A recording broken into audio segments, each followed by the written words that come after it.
Start करें sir. हाँ Shiv sir. नमस्कार सभी को।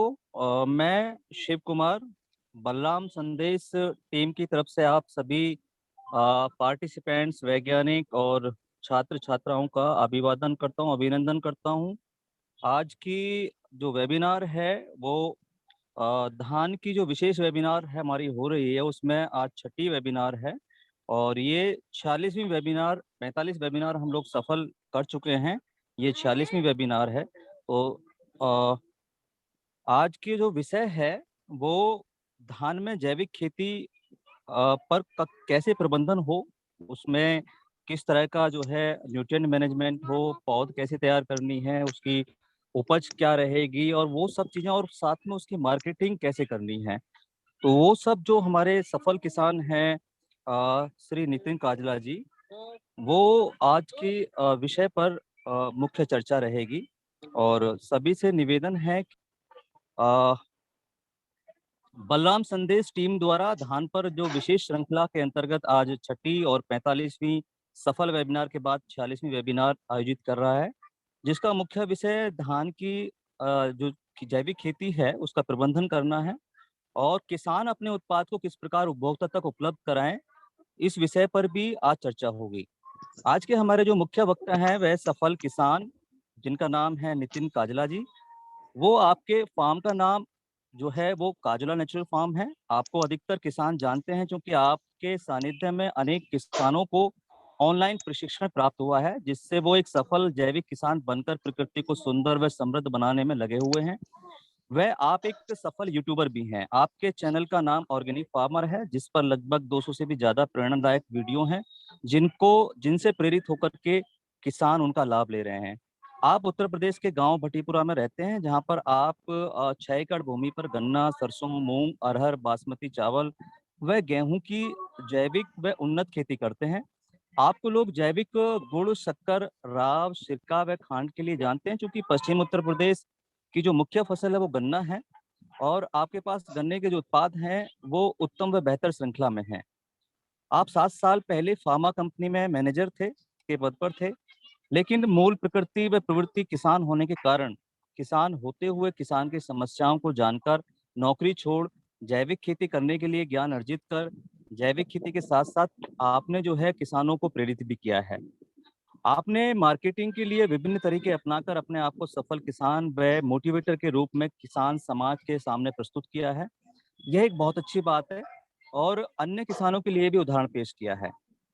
मैं आपके भविष्य के लिए आपने जो है अपने भविष्य के लिए सपने सजाए हुए हैं, जिनको पूरा करने के लिए हमेशा प्रयासरत हैं। आपके आने वाले दिनों के प्रोजेक्ट हैं जैसे कि इको फार्म विकसित करना, गन्ने के जो उत्पाद हैं उनको बेहतर तकनीक से किस तरीके से विकसित किया जाए जिससे कि उपभोक्ता तक एक गुणवत्ता युक्त जो है प्रोडक्ट पहुंचे, और वह जो फैमिली फार्मर जो कॉन्सेप्ट है उसको कैसे मजबूत किया जाए। मैं आपके उज्जवल भविष्य की कामना के साथ गुजारिश करता हूं कि आपके द्वारा जो धान की जैविक खेती में किए गए उत्तम व गुणवत्ता युक्त उत्पादन के लिए प्रबंधन के जो अनुभव हैं उनको आप बलराम संदेश की वेबिनार में उपस्थित किसानों व पार्टिसिपेंट्स के सामने प्रस्तुत कर उनको भी अपने अनुभव से परिचय कराएं, जिससे वो जैविक धान का अच्छा व गुणवत्तापूर्ण उत्पादन ले सकें। नितिन सर, आपका स्वागत है। मैं आपको स्वागत करता हूं आपका, और माइक आपके सुपुर्द करता हूं। Over to you sir. नमस्कार सभी गुरुजनों को, मुख्य रूप से डीके पयासी सर को, शिव सर को, शुभम भैया को, पंकज पटेल भैया, धीरज भैया, सारे ही मेरे जितने भी प्रेरणा स्रोत हैं और जिन लोगों से मुझे ताकत मिली और हमने बहुत अच्छे तरीके से सब साथियों ने मिलके एक अच्छा माहौल बनाया किसानों के बीच, तो सभी मेरे आदरणीय आज साथी जुड़े हुए हैं। बहुत सारे ऐसे किसान साथी जो धान की जैविक खेती करना चाहते हैं या जैविक खेती की शुरुआत करना चाहते हैं, ऐसे साथी जुड़े हुए हैं। सभी साथियों का स्वागत है और मेरे गुरुजनों का, श्री दशरथ नंदन पांडे, पयासी सर, शिव सर, शुभम भैया, सबका हार्दिक अभिनंदन। जैसा कि शिव सर ने बताया, बस 1 मिनट में बता देता हूँ। मेरा नाम नितिन काजला है और मैं एक एग्रीप्रेन्योर हूँ।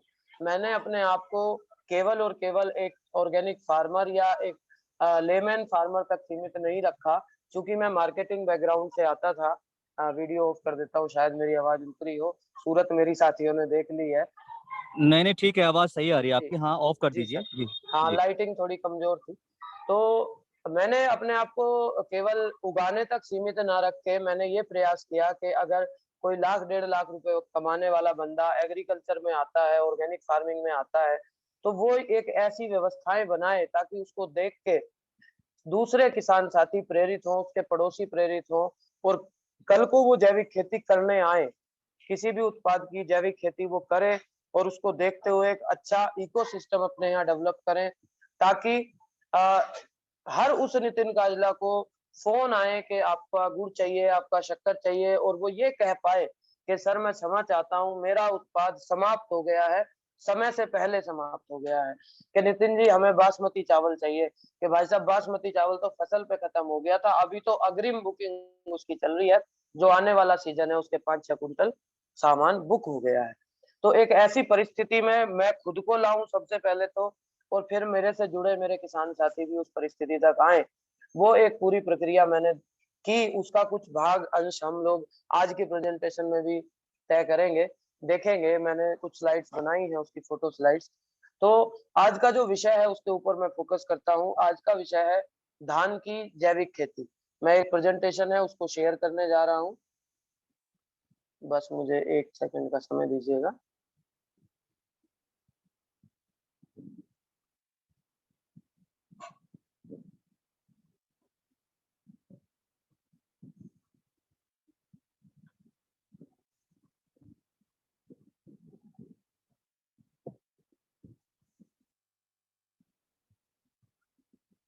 हाँ, तो धान की जैविक खेती के ऊपर हम चर्चा करेंगे। अभी अंधेरे का फोटो दिख रहा था आपको, उजाले का फोटो मेरा दिख रहा होगा। मेरी आवाज प्रॉपर आ रही है शिव सर?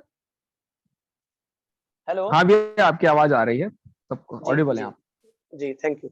तो ये भटीपुरा मेरठ में जिले के अंदर एक गांव है, गढ़ रोड पे, उसमें 6 एकड़ मेरी पैतृक भूमि है। उसी के अंदर मैं मुख्य रूप से गन्ने की, दूसरे नंबर पे धान की, फिर गेहूं की, सरसों की, मूंग आदि दलहन की खेती इसमें करता हूँ। तो आज की जो चर्चा है धान की जैविक खेती के ऊपर है। छोटा सा शिव सर ने भी ऐड कर दिया, मेरा यूट्यूब चैनल भी है ऑर्गेनिक फार्मर के नाम से, जिसमें 200 से ज्यादा मैंने अपने अनुभव, किसान साथियों के अनुभव केवल जैविक खेती के शेयर करने की कोशिश की है। और फेसबुक पे मैं नितिन काजला के नाम से पाया जाता हूँ। जो मेरा फेसबुक का पेज है वो खलिहान काजला नेचुरल फार्म्स के नाम से है। तो नेक्स्ट स्लाइड पे चलते हैं। देखिए, सबसे पहले आपको एक फोटो दिखा है मूंग का, ये मूंग है। मैं थोड़ा जल्दी जल्दी आगे पीछे करूंगा। और ये मेरे बैकग्राउंड में ढेंचा है। तो मैंने सबसे पहले ना तो बीज शोधन की बात की है, ना खेत तैयारी की बात की है, ना पौध उगाने की बात की है, ना किसी पोषण की बात की है। मैंने सबसे पहले कोशिश करी है कि हम धान का एक बेस है, मुख्य रूप से जो धान लगाई जाती है वो धान लगाई जाती है गेहूं के ऊपर। 95% एरिया ऐसा होता है जो गेहूं का कटा है। कम से कम हमारे उत्तर भारत में, तो मध्य भारत में भी लगभग यही परिस्थिति है। कुछ ही जगहों पे धान के ऊपर धान लगाया जाता है। तो मेरा जो मेन ये कॉन्सेप्ट है कि मैं गन्ना जब काट देता हूँ, जो पेड़ी गन्ना है, गन्ने को खत्म करता हूँ, तो उसकी पत्ती जोत के गेहूं की फसल लेता हूँ। और गेहूं को काट के तुरंत ही उसमें मैं हरी खाद की फसल लेता हूँ। तो हरी खाद में मैं मूंग, ये मूंग का बड़ा प्लॉट है, मतलब फुल व्यू है। और ढेंचा, लोबिया, सनई, और आपका मूंग, या कभी मिल जाए तो सूरजमुखी, मतलब कुछ दलहन, कुछ तिलहन, 1-2 अनाज मिला के हम लोग नव धान्य इसको बोलते थे। एरो ग्रीन मैन्योर हम लोग बोलते हैं इसको। तो मुख्य रूप से इसमें दलहन होते हैं, जिसमें सबसे ज्यादा ढेंचा, दूसरे नंबर पे सनई, और तीसरे नंबर पे मूंग लोबिया मैं इसमें ऐड करता हूँ। तो प्रति एकड़ के हिसाब से 20 किलो मैं टोटल बीज लेता हूँ। उसमें 12 से 14 किलो ढेंचा, 4 से 5 किलो लोबिया, 2-3 किलो मूंग, इसी तरह से मिक्स करके 20 से 24 किलो वजन करके, और हम खेत तैयार करके, पलेवा करके, और धान के लिए हरी खाद की बिजाई हम लोग कर देते हैं। और ये जो हाइट आप देख रहे हो, इस हाइट पे मेरी हाइट 6 फुट है। तो 6-6.5 फुट का जब ढेंचा हो जाता है, तो उसकी सबसे पहले हम हैरो से जुताई करते हैं। ये देखिए, आप देख पा रहे होंगे, अगर मैं ऑडिबल ना रहूं तो बता दीजिएगा। लगभग इस हाइट का हम ढैंचा ले जाते हैं। वैसे मुख्यतः किसान 4 फुट का 5 फुट का ढैंचा जोत देते हैं, लेकिन ढैंचे का भी अगर ढैंचा अपने पकने के स्तर पे आ गया है, वो फूल पे आ गया है, तो जब हम उसका पौधा उखाड़ के देखेंगे तो उसके जड़ों में राइजोबियम की गांठें अधिकतम मिलेंगी। उससे हमारी आने वाली जो धान की फसल है उसको नाइट्रोजन भरपूर मात्रा में मिलेगी। पकने की तरफ ढैंचा होगा तो वो मिट्टी में जुतेगा, तो उसका जो कार्बन है वो स्टेबल कार्बन की तरफ जाएगा। वैसे हरी खाद का कार्बन वोलेटाइल होता है, तो वो अगर हम सही से उसको मैनेज कर ले तो वो जमीन में रुक जाता है, सही से मैनेज ना कर पाए तो वो मीथेन के माध्यम से या कार्बन डाइऑक्साइड के माध्यम से खेत से निकल के भाग जाता है। तो इस पोजीशन में हम ढैंचे की जुताई करते हैं। ये देखिए, ये एक पूरे वयस्क जो वो है पेड़ है ढैंचे का, उसमें ये नोड्यूल्स हैं, आप लोग देख पा रहे होंगे। जो ये छोटे-छोटे दाने हैं, ये राइजोबियम के नोड्यूल्स हैं। राइजोबियम जो एक जीवाणु है, नाइट्रोजन फिक्सिंग करता है, इसके अंदर आ गया है, और जब वो ये जुत जाएगा तो ये अपनी नाइट्रोजन जमीन में छोड़ देगा, और हमारी जो धान है, धान की फसल को नाइट्रोजन मिलेगी, और हमारी धान की नाइट्रोजन की जो आवश्यकता है, उसको 30 से 45% तक हम हरी खाद के माध्यम से कम कर सकते हैं। ये भी ये दूसरे साल का एक खेत का ढैंचे का फोटो है। इस तरह से हम सबसे पहले हैरो से, ये हैरो चली हुई है, तो एक तरफ से हैरो चली है, ढैंचा गिर गया है। दूसरी तरफ से जब चलेगी तो इसके 6-6 इंच के 10-10 इंच के टुकड़े हो जाएंगे। उसके बाद इसमें रोटावेटर चल जाएगा तो बारीक टुकड़े हो जाएंगे। फिर इस खेत में पानी देके और पडलिंग हम लोग कर देंगे, जिसको हमारे यहाँ कहीं पे कोदो काटना, कहीं पे घान लगाना, कहीं पे मचाई करना, कद्दू काटना, इस तरह के जो पडलिंग जो इंग्लिश का शब्द है, हम लोग उसको आपका घान लगाना बोलते हैं। तो घान लगा देंगे। घान लगा के एक दिन हम 24 से लगभग 36 घंटे उस खेत को रेस्ट रेस्ट देते हैं। उसका भी कारण मैं आगे बताऊंगा। फिर उसके बाद उसमें धान लगाया जाता है। ये कोशिश ये की जाती है कि ढैंचा लगाने से पहले खेत को लेजर लेवलर से समतल कर लिया जाए, तब ढैंचा बोया जाए, ताकि जो हम धान लगाएं तो खेत ज्यादा ऊंचा नीचा हमारा ना हो। एक और काम मैं करता हूँ जो अभी मुझे तुरंत याद आया, वो स्लाइड में नहीं लगा पाया। जो डोलियों के ऊपर जो ढैंचा उगाता है, जब हम ढैंचा बोते हैं तो उसमें क्यारियां बनाते हैं और डोलियां बनती है, तो वो डोलियां हम नहीं जोतते हैं। उन डोलियों पे उस ढैंचे को हम खड़ा रखते हैं। उससे हमारा कीट प्रबंधन होता है हमारी धान। आवाज सही आ रही है सर? हाँ हाँ भैया, नितिन आवाज भैया, अच्छी आ रही है। नितिन जी कंटिन्यू करिए। जी जी। अब ये पहला फोटो, अब हम आ जाते हैं हरी खाद की। लगभग चर्चा हमने कर ली। किसान साथी या तो चैट बॉक्स में अपने प्रश्न डाल दें, जब मैं प्रश्नों पे आऊंगा तो एक बार सारे प्रश्न देख लूंगा, या फिर अपने पास नोट कर लें रेज हैंड करके, और फिर हम उन प्रश्नों के जवाब देने की कोशिश करेंगे। तो ये जैसे हमारे पास दो वैरायटी है धान की, बासमती CSR 30, और जो नया बीज आया है पूसा बासमती PB 1692, 1692 का 4 किलो बीज हमें पूसा संस्थान से इस बार मेले से मिल गया था। तो ये अक्षय तृतीया के बहुत ही शुभ दिवस को हमने इसको धूप में सुखाया, ताकि ये एक आध्यात्मिक बात भी है और वैज्ञानिक बात भी है कि जो अक्षय तृतीया के दिन जो भी कृषि कार्य किए जाते हैं वो अत्यधिक सफल रहते हैं। तो बीज को हम उस दिन, हमें बीज लगाना नहीं था, जुताई खेत में गन्ने की हो रही थी, वो हमने करी। धान के रूप में हम जो कर सकते थे, हमने अपना बीज उस दिन बहुत अच्छे से फैला के और बारीक बारीक फैला के उसको हमने सुखाया, पूरे दिन उसको सुखाया, फिर ठंडा करके हमने वापस उसको स्टोर कर लिया, ताकि हम उसको फिर नर्सरी के समय पर इस्तेमाल कर सके। तो बीज को हमने सुखा दिया है। अब बात करते हैं धीरज भैया की। मैंने प्रेजेंटेशन देखी। वैसे तो भैया से बहुत ज्यादा मैं हमेशा ही हौसला मिलता रहता है, भैया से चर्चा भी रहती है। इस बार जरूर मेरी बिल्कुल बहुत ज्यादा इच्छा जग गई। आज दिन में भी मैं ग्रुप में भैया से पूछ रहा था मल्चिंग पेपर वगैरह के लिए कितना खर्चा आएगा। तो अब तक पिछले साल का जो ये बेड है, पिछले से पिछले साल का ये बेड है, या हाँ, तो इसको हमने इस तरह से लगभग 4 साढ़े 4 इंच उठे हुए बेड हमने बना लिए, 5 इंच उठे हुए, और इसमें बराबर में क्यारियां बना ली। ये हमारा एक प्रैक्टिकल प्लॉट था, वो मैं आप लोगों को दिखा रहा हूँ।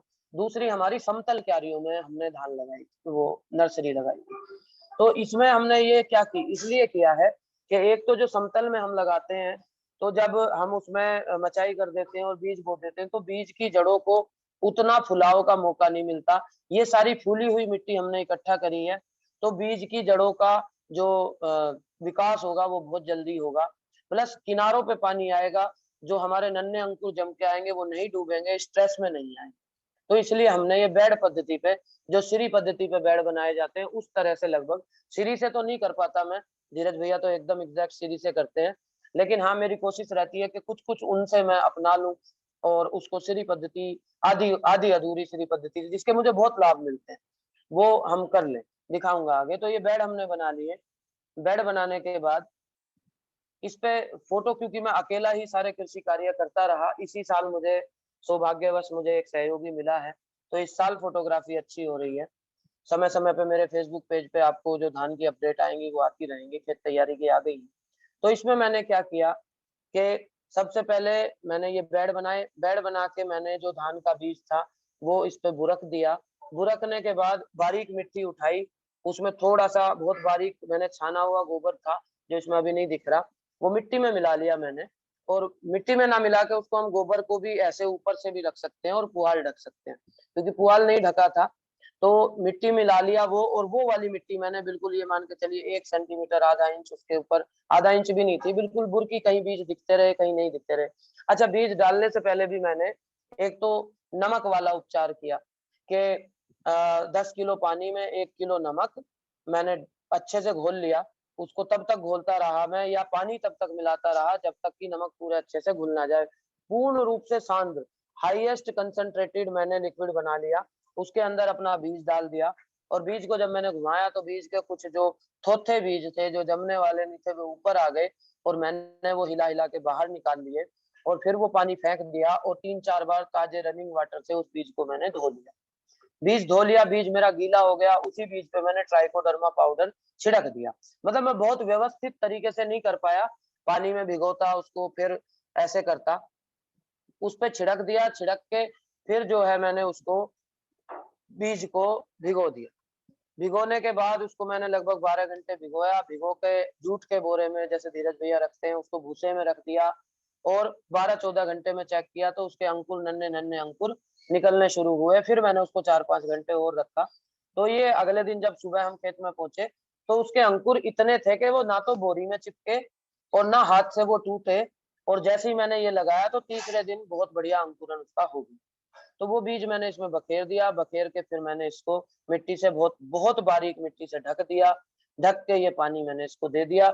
आप ध्यान से देखेंगे कि बेड के ऊपर मामूली पानी आया है और बाकी जो है बेड हमारे अब गीले हैं। फिर ये पानी जल्दी सूख गया। आगे अगली स्लाइड पे चलते हैं।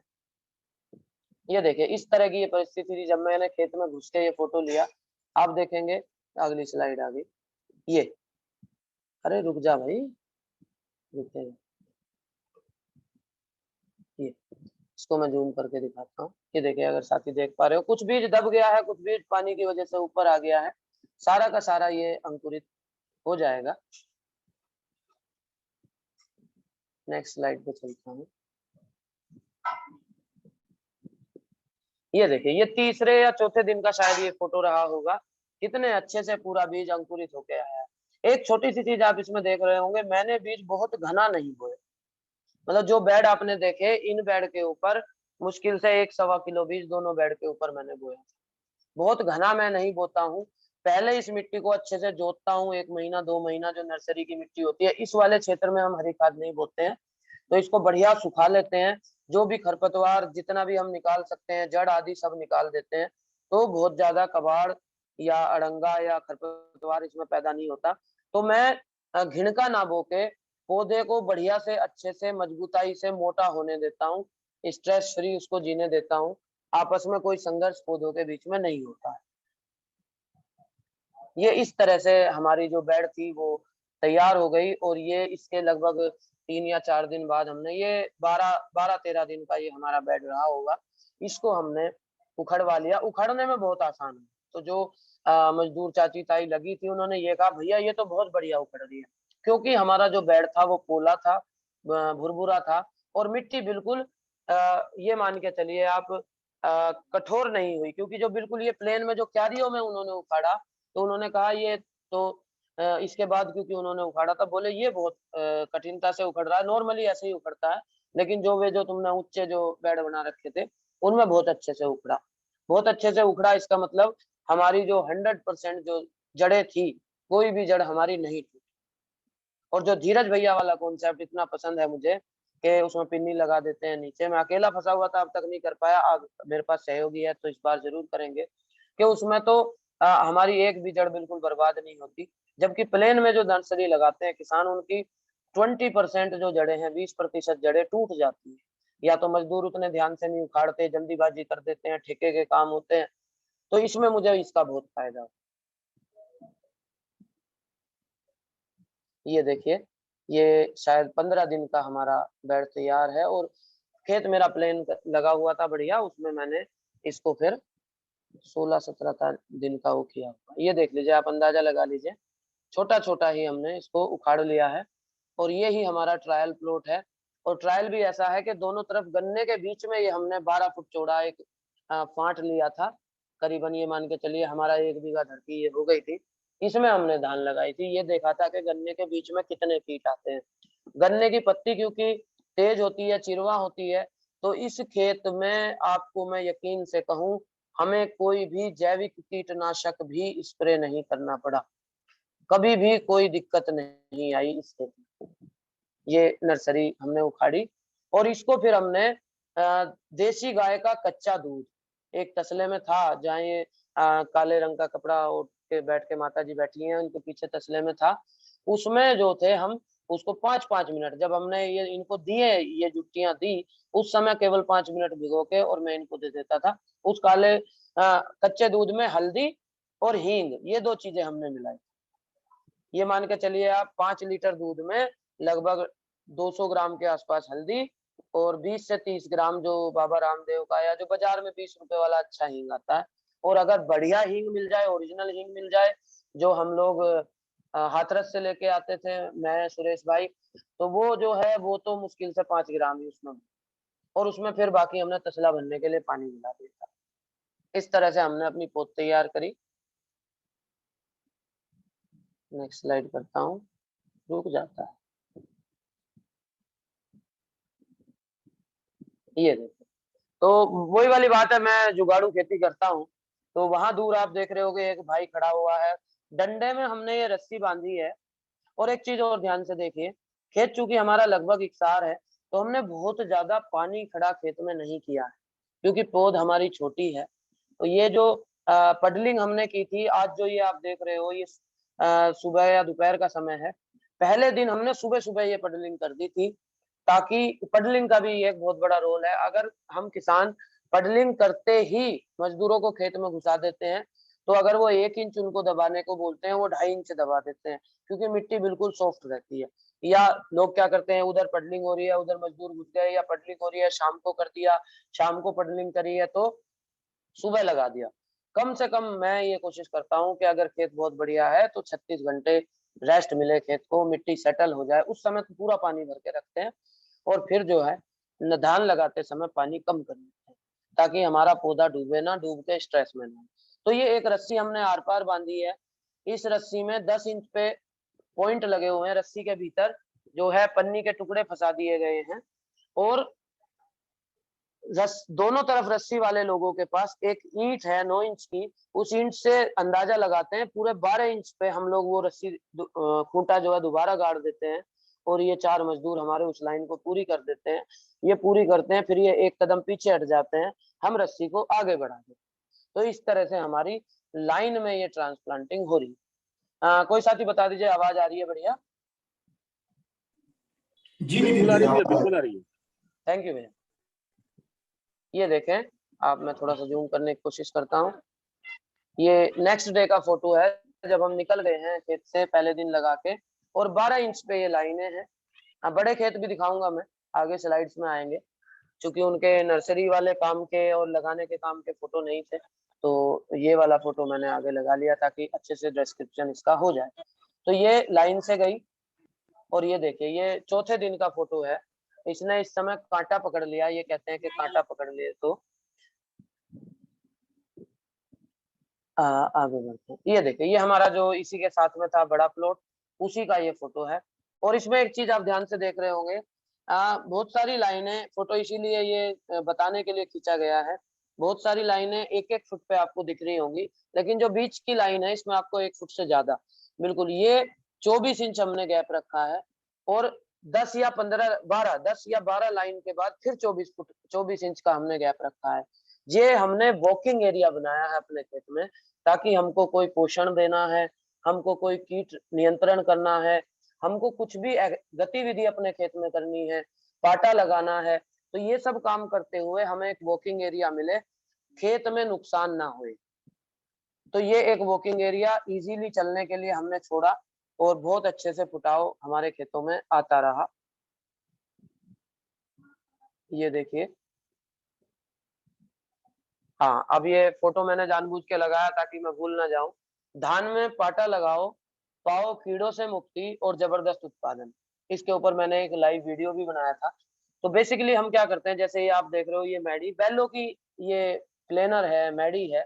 इसको मैंने इसमें पाँव मेरे पीछे दिख रहे हैं, मैंने अपने कंधे पे डाला हुआ है और इसको पानी भर के 3-4 इंच पानी भर के अच्छे से खेत में, ये तब किया है जब 6-7 कल्ले, 7-8 कल्ले हो गए हैं। पानी भर के, और पानी भरने के बाद इसको मैंने घुमा दिया। इसके 2 फायदे मुझे हुए। नंबर 1 तो ये समय होता है पत्ता लपेट कीट का आने का, तो उसकी जो सुंडी है वो पत्तों के टिप पे और थोड़ा नीचे अंडे देती है। तो जब ये हम इसके ऊपर से घुमाते हैं, इसको पूरा पानी में डुबो देते हैं पेड़ को, वापिस ये खड़ा हो जाता है, तो वो अंडे पानी में गिर जाते हैं और वो खराब हो जाते हैं। साथ ही साथ जब झटका लगता है तो वो झड़ जाते हैं एक तरह से। दूसरा, जब हम पौधे को झुकाते हैं, हमने मारा तो उसको नहीं है, लेकिन इतना झुका दिया है कि उसको तनाव आ गया। उनने ये सोचा कि भाई चौधरी तो आज हमें खत्म करने वाला है, और चौधरी तो मारने के चक्कर में पड़ रहा है बिल्कुल। तो पौधा ये सोचता है कि मैं अपनी संतति बढ़ाऊं। ये एक साइकोलॉजिकल एग्रीकल्चर का फैक्टर है। हर जिनस, हर वो चीज जिसमें जान है, अपने मरने से पहले अपनी नई पीढ़ी तैयार करना चाहती है, ताकि उनका जीन वो चलता रहे, चलता रहे। यही काम हम गन्ने में करते हैं। गन्ने में हम मदर शूट को तोड़ देते हैं, जिससे नए टिलर निकल के आते हैं। या कुदरत करती है, जो साथी गन्ने किसान भी यहाँ जुड़े हैं, जो ये कहते हैं कि अर्ली शूट बोरर आ गया, अर्ली शूट बोरर आ गया, वो बाद में मैं नंबर दूंगा, मेरे से संपर्क कर लेना। मैं आपको ऐसा खेत दिखाऊंगा कि जिसमें अर्ली शूट बोरर आया उसमें 12-14 टिलर हैं, और जिसमें अर्ली शूट बोरर नहीं आया उसमें 2 या 3 टिलर ही है मदर शूट के साथ में। तो ये कुदरत ने इनको सिखाया है कि अगर कोई तुम्हें मारने पे आए तो अपनी संतति इतनी बढ़ा दो कि वो तुम्हें मार ना पाए। तो पाटा लगाने के 2 जबरदस्त हमें फायदे हुए। ये जो लिखाई के बगल में जो आप फोटो देख रहे हैं, ये पाटा लगाने के लगभग 10 दिन बाद का फोटो है, और देखिए कितना जबरदस्त ये बंच बन के आया है। ये देखिए इस तरह से बहुत शानदार ये धान हमारा तैयार हो गया था गुरुजनों के आशीर्वाद से। हाँ, तो अब मैं थोड़ी सी लंबी चर्चा करूंगा, लगभग 10 मिनट इसमें लूंगा। नंबर 1 तो पौध पोषण, पौध सुरक्षा, फसल पोषण और फसल सुरक्षा पे थोड़ा सा चर्चा हम लोग करेंगे। प्रश्न साथी अपने लिखते रहें, क्योंकि बाद में हम भूल जाते हैं। बड़ा अच्छा सेशन होगा प्रश्न उत्तर का। तो पौध पोषण मतलब जो हमने नर्सरी लगाई है उसके पोषण के लिए हम क्या करें। जैसे अब हमने लगभग ये मान के चलिए 2 बिस्वे जगह छोड़ दी है ढैंचा बोने के अलावा। अब हम उसमें एक बैलगाड़ी पूरी भरी हुई, अच्छी पकी हुई, डिकम्पोज करी हुई गोबर की खाद डालेंगे, तब उसकी जुताई करें। नंबर 1। नंबर 2, हम उसमें लगभग 5 किलो सागरिका डालेंगे, जो इफ्को का सागरिका आता है। लगभग 5 किलो उसमें मैं डालूंगा, थोड़ी सी जगह में, 1 बिस्वा या 1.5 बिस्वा जगह में। और ये मैं करूंगा जब मैं धान लगाने वाला हूँ उस समय। साथ ही साथ जब हम पानी चलाएंगे तो उसमें एक तो उपलों का, कंडों का जो ह्यूमिक एसिड है वो हम चलाएंगे, और बाद में जब हम पोषण देंगे उसको तो उसमें जीवामृत भी चलाएंगे, और जो पंचगव्य घोल होता है, पंचगव्य घोल का भी स्प्रे भी हम करेंगे। पौध की सुरक्षा, पौध की सुरक्षा के लिए हमने एक तो जो सीड था उसको हमने ट्राइकोडर्मा से वो किया था, सुरक्षित किया था। दूसरा, हमने बाद में उसको जो ट्राइकोडर्मा उसमें समा गया, उसके बाद में उसको दूध, हल्दी, हींग से उसकी जड़ों को हमने खेत में ट्रांसप्लांट होने से पहले उसको हमने डुबोया था, ताकि जड़ों में कोई किसी तरह का वायरस या फंगल कीट ना आए। भूमि जो हम शोधन करते हैं उसमें हम ट्राइकोडर्मा देते हैं। साथ ही साथ जो खाद की बात है, गेहूं में मैं खाद डाल देता हूँ गोबर की, और धान के अंदर मैं गोबर की खाद नहीं डालता हूँ। धान के अंदर मैं केवल आपकी जो हरी खाद है उसको जोत देता हूँ, और उसी से मेरी अच्छी खासी 80% 90% तक रासायनिक के मुकाबले मेरे को उत्पादन मिल जाता है। मेरे को बासमती धान का 21 कुंटल तक भी उत्पादन प्राप्त हुआ है एक साल, नहीं तो 18 से 20 कुंटल प्रति एकड़ के हिसाब से मैं बासमती का उत्पादन जैविक खेती करते हुए ले लेता हूँ। बहुत आसान है धान में अच्छा उत्पादन लेना। सबसे कठिन जो मुझे लगता है वो गेहूं का उत्पादन। गेहूं में हम लोग 15 कुंटल 16 कुंटल के ऊपर सिर्फ एक बार गए, वो भी एक हाई यील्डिंग वैरायटी थी HD 3086, उसे 19 कुंटल तक लेके गए, लेकिन वो छोटा खेत था, ज्यादा मेहनत उसमें करी थी। पौध पोषण और पौध सुरक्षा की मैंने बात करी। पौध पोषण में गोबर की खाद, साथ ही साथ ह्यूमिक एसिड उपलो का और सागरिका, ये 3 चीजें दे दी। सुरक्षा में ट्राइकोडर्मा और हल्दी वाला दूध हमने जड़ में दे दिया, और इसके ऊपर हमने पंचगव्य का स्प्रे कर दिया, जिसने इसकी सुरक्षा भी कर दी, साथ ही साथ इसको पोषण भी दे दिया। नीम तेल, करंज तेल हम रेडी रखते हैं, लेकिन पौध में हमें कभी इस तरह की दिक्कत नहीं आई। एक और बात, अगर आपकी पौध 25 दिन से ज्यादा की है तो आप अपनी पौध के टिप को लगभग 4 अंगुल यानी कि 2.5 से 3 इंच या 2 इंच टिप को काट दीजिए, नर्सरी में ही काट के, क्योंकि उसके ऊपर आपके जो पत्ता लपेट है उसके अंडे हो सकते हैं। टिप को काट दीजिए नर्सरी में। अगर 25 दिन से ज्यादा की है, 25 दिन से कम की 20 दिन की आप लगा रहे हो तो उसकी आवश्यकता नहीं है। उस समय हमारा पौधा ही कुल 6-7 इंच का होता है, तो उस समय मत करिए बिल्कुल भी इस काम को। ना उतने छोटे पौधे पे जो पत्ता लपेट की सुंडी है, वो है तितली है, वो अंडे देती है। फसल पोषण की मैं बात करूं तो गोबर की खाद हम गेहूं में डालते हैं। उसी गेहूं गन्ने में मतलब हम पत्ती जोतते हैं, पहले गन्ने की पत्ती जोत देते हैं डिकम्पोजर का स्प्रे करके, फिर गोबर की खाद डालते हैं, और फिर गेहूं की बुआई करते हैं। तो वो गोबर की खाद और पत्ती लगभग लगभग थोड़ी बहुत डिकम्पोज होती है, कुछ पहले से डिकम्पोज रहती है, कुछ वो मतलब ये मान के चलो आप 40% के आसपास उसका पोषण गेहूं उठा लेते हैं, और बाकी 60% वो धान के लिए उपलब्ध रहता है। नंबर 2, उस पोषण को कुछ हरी खाद उठाती है, इसलिए हमारी हरी हरी खाद 40-45 दिन में बहुत बढ़िया हो जाती है, और 60 दिन में फिर हम उसको पका देते हैं, पका के जोत देते हैं। अब ये 2 चीजें दे दी हमने।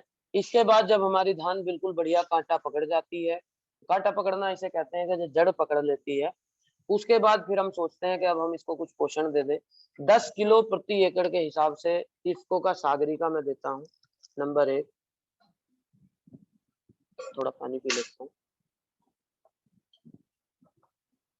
सॉरी, 10 किलो सागरिका मैं देता हूँ। इसके अलावा सरसों की खली, जब हमारा पौधा 4-5-6 टिलर का हो जाता है, जब ये आपने जैसे फोटो देखा था आप पाटा लगाते हुए, वो उसके बाद फिर मैंने सरसों की खली और कलई चूना, जो पुताई वाला चूना होता है कैल्शियम के लिए, साथ ही साथ सरसों की खली से कभी कभी उसमें फंगस लग जाती है, तो जो चूना उसके साथ होता है, तो चूने के साथ में फंगस नहीं, तो मैं क्या करता हूँ, करीब 25-30 किलो सरसों की खल को बारीक कूट पीट लेते हैं हम, और उसमें 2 से 3 किलो कली चूना अच्छे से मिला के और उसको यूरिया की तरह बखेर देते हैं, और फिर पानी दे देते हैं, तो एकदम जबरदस्त कलर जो आप इसी फोटो में देख रहे हो निकल के आता है, बढ़िया फुटाव होता है, जबरदस्त रिजल्ट इसका। 1-2 बार पंचगव्य का स्प्रे कर देते हैं, बहते पानी में लगातार जीवामृत चलाते रहते हैं। पंचगव्य का 1-2 स्प्रे, मौका लग गया तो हो गया, नहीं लगा तो नहीं हुआ, इस तरह से चलता रहता है। और सुरक्षा में नीम का, करंज का तेल का स्प्रे जरूर मैं करता हूँ। साथ ही साथ 5 पत्ती काढ़ा बना लिया, या फिर 10 पर्णी अर्क अगर बना हुआ है उसका स्प्रे कर दिया। खट्टी छाछ का भी स्प्रे हम धान में कर देते हैं फंगल इन्फेक्शन से बचने के लिए। ये तो खट्टी छाछ मतलब तांबे वाली खट्टी छाछ। उसमें क्या करते हैं कि भाई 20 लीटर छाछ में हम तांबे का बर्तन या टुकड़े डाल देते हैं, उनको उसी में मांजते रहते हैं, 8-10 दिन उसमें मांजते हैं, बर्तन निकाल देते हैं, वो हरी हो जाती है, और उसको फिर रख लेते हैं, और उसका इस्तेमाल हम ये मान के चलिए 1 लीटर प्रति 15 लीटर पानी में मिला के स्प्रे करते हैं, जब हमें फंगल अटैक का डर रहता है उस समय पे। मैं ताजी छाछ भी हम स्प्रे कर सकते हैं। ताजी छाछ के बहुत अच्छे परिणाम, क्योंकि उसमें अच्छे अमाइनो एसिड्स होते हैं, बचा हुआ मक्खन का फैट होता है, फैटी एसिड्स होते हैं। बहुत बढ़िया रिजल्ट ताजी छाछ का पोषण के रूप में आता है। तो फसल सुरक्षा में नीम तेल, करंज तेल का मिक्स कर लेता हूँ, और 5 पत्ती काढ़ा या 10 पर्णी अर्क या लमित, लास्ट ईयर एक स्प्रे लमित का किया था। लहसुन, मिर्च और तक्र, तक्र मतलब छाछ, छाछ में लहसुन, अदरक, मिर्च ये हम कूट के डाल देते हैं, उसका ये हम घोल बना लेते हैं, उसका स्प्रे कर देते हैं। तो लगभग 80% तक सुरक्षा हो जाती है।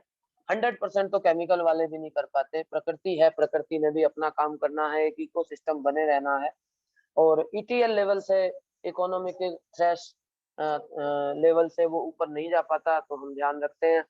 इस तरह से हम अपनी पौध पोषण और फसल सुरक्षा तक हम ये सारी चीजें रखते हैं।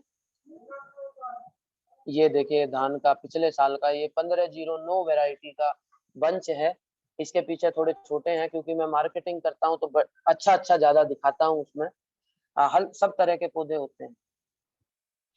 ये कुछ ग्लिम्प्स है जो लाइन में देखिए, ये PB1 का फोटो है लाइन से। इसमें इस समय पे हम तांबे वाली छाछ का स्प्रे कर रहे थे। जो व्यक्ति आप ज्वार के आगे देख रहे हैं वो स्प्रे कर रहा है। इतनी बड़ी धान में भी बहुत आसानी से हम स्प्रे कर पाए थे, क्योंकि हमारे पास वॉकिंग एरिया इसमें था। फिर ये जब कटाई आ गई तो देखिए कितनी सुंदर लाइन की लाइन आप देख रहे हो। ये दूसरे साल का है। ये है आपकी वैरायटी 1509 का है। ये इसका बालें हैं, बड़ी अच्छी बालें हैं, मजबूत, और ये हमें 19.5 कुंटल प्रति एकड़ का उत्पादन इस खेत ने हमें दिया था। इसके बाद हम अपनी धान को सुखा देते हैं अच्छे से। झड़ाई का फोटो कहाँ गया? आइए चलिए, ये सोशल मीडिया मार्केटिंग में दिखाऊंगा मैं। तो धान को झड़वा लिया जाता है, हम लोग हाथ से झड़ाते हैं, उसे हार्वेस्टर से नहीं करते हैं। हाथ से कटाई होती है, हाथ से झड़ाई होती है। और बहुत सारे साथी भी ऐसे हैं जो पता नहीं क्यों ऐसा मानते हैं कि मेरे से गेहूं भी हार्वेस्टर का ही मांगते हैं और धान भी हाथ से झड़ी या चावल भी हाथ से झड़े हुए का। वो कहते हैं कि हार्वेस्टर से जब कटवाते हैं तो उसमें बहुत सारे कीड़े मर जाते हैं, प्रकृति का नुकसान होता है, पाप चढ़ता है। खासकर जैनी साथी जितने भी मेरे उपभोक्ता साथी हैं, वो हाथ से कटे हुए, हार्वेस्टर से निकले हुए, हार्वेस्टर वाले नहीं लेते, थ्रेशर के या हाथ से झड़े हुए धान और थ्रेशर से कटे हुए गेहूं ही वो लोग लेते हैं। तो यहाँ तक हमारा पूरा प्रोसेस हो जाता है। ये हमारा जो धान का, बासमती धान का जैविक उत्पादन के ऊपर मैंने चर्चा आपसे की। अब एक बात मैं यहाँ पे कहना चाहता हूँ सभी साथी, मेरी आवाज सही आ रही है जी? कोई बताएं। हाँ नितिन जी, बिल्कुल सवाई आवाज आपकी बहुत अच्छी आ रही है, आप जारी बहुत रखें सर। धन्यवाद, बहुत धन्यवाद सर। जी। तो एक हम सबने देखा है कि लंबी कूद का एक खेल होता है। जो हमारा खिलाड़ी होता है वो 15 या 20 या 30 फुट से, मैंने एग्जैक्ट नहीं पता, भाग के आता है। एक लाइन होती है, उस लाइन से पहले अपने पैर को उछाल देता है और उछल के वो 12-15 फीट दूर जाके जमीन को छूता है।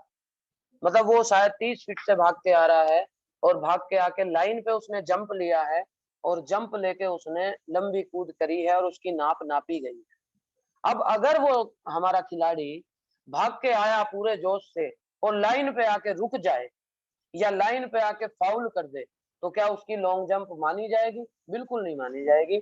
सेम विद अस फार्मर्स, हम साथियों, किसान साथियों के साथ भी यही चीज है। ये जो आप मेरे हाथ में धान तैयार देख रहे हो, ये उस लाइन तक आना है। खासकर जैविक किसान साथियों को मैं स्पष्ट निवेदन करना चाहूंगा कि जो रासायनिक खेती हम किसान साथी करते आए हैं, वो यहाँ पे हमारा काम लगभग खत्म हो गया। लेकिन हम अगर इसमें भी चाहें, रासायनिक खेती में भी चाहें, तो वो लॉन्ग जंप भी अगर हम लें तो हमारी लंबी कूद घोषित हो जाएगी। हम क्या करते हैं, यहाँ पे मंडी में पकड़ा देते हैं और उस लाइन से अपना प्रयास बंद कर देते हैं।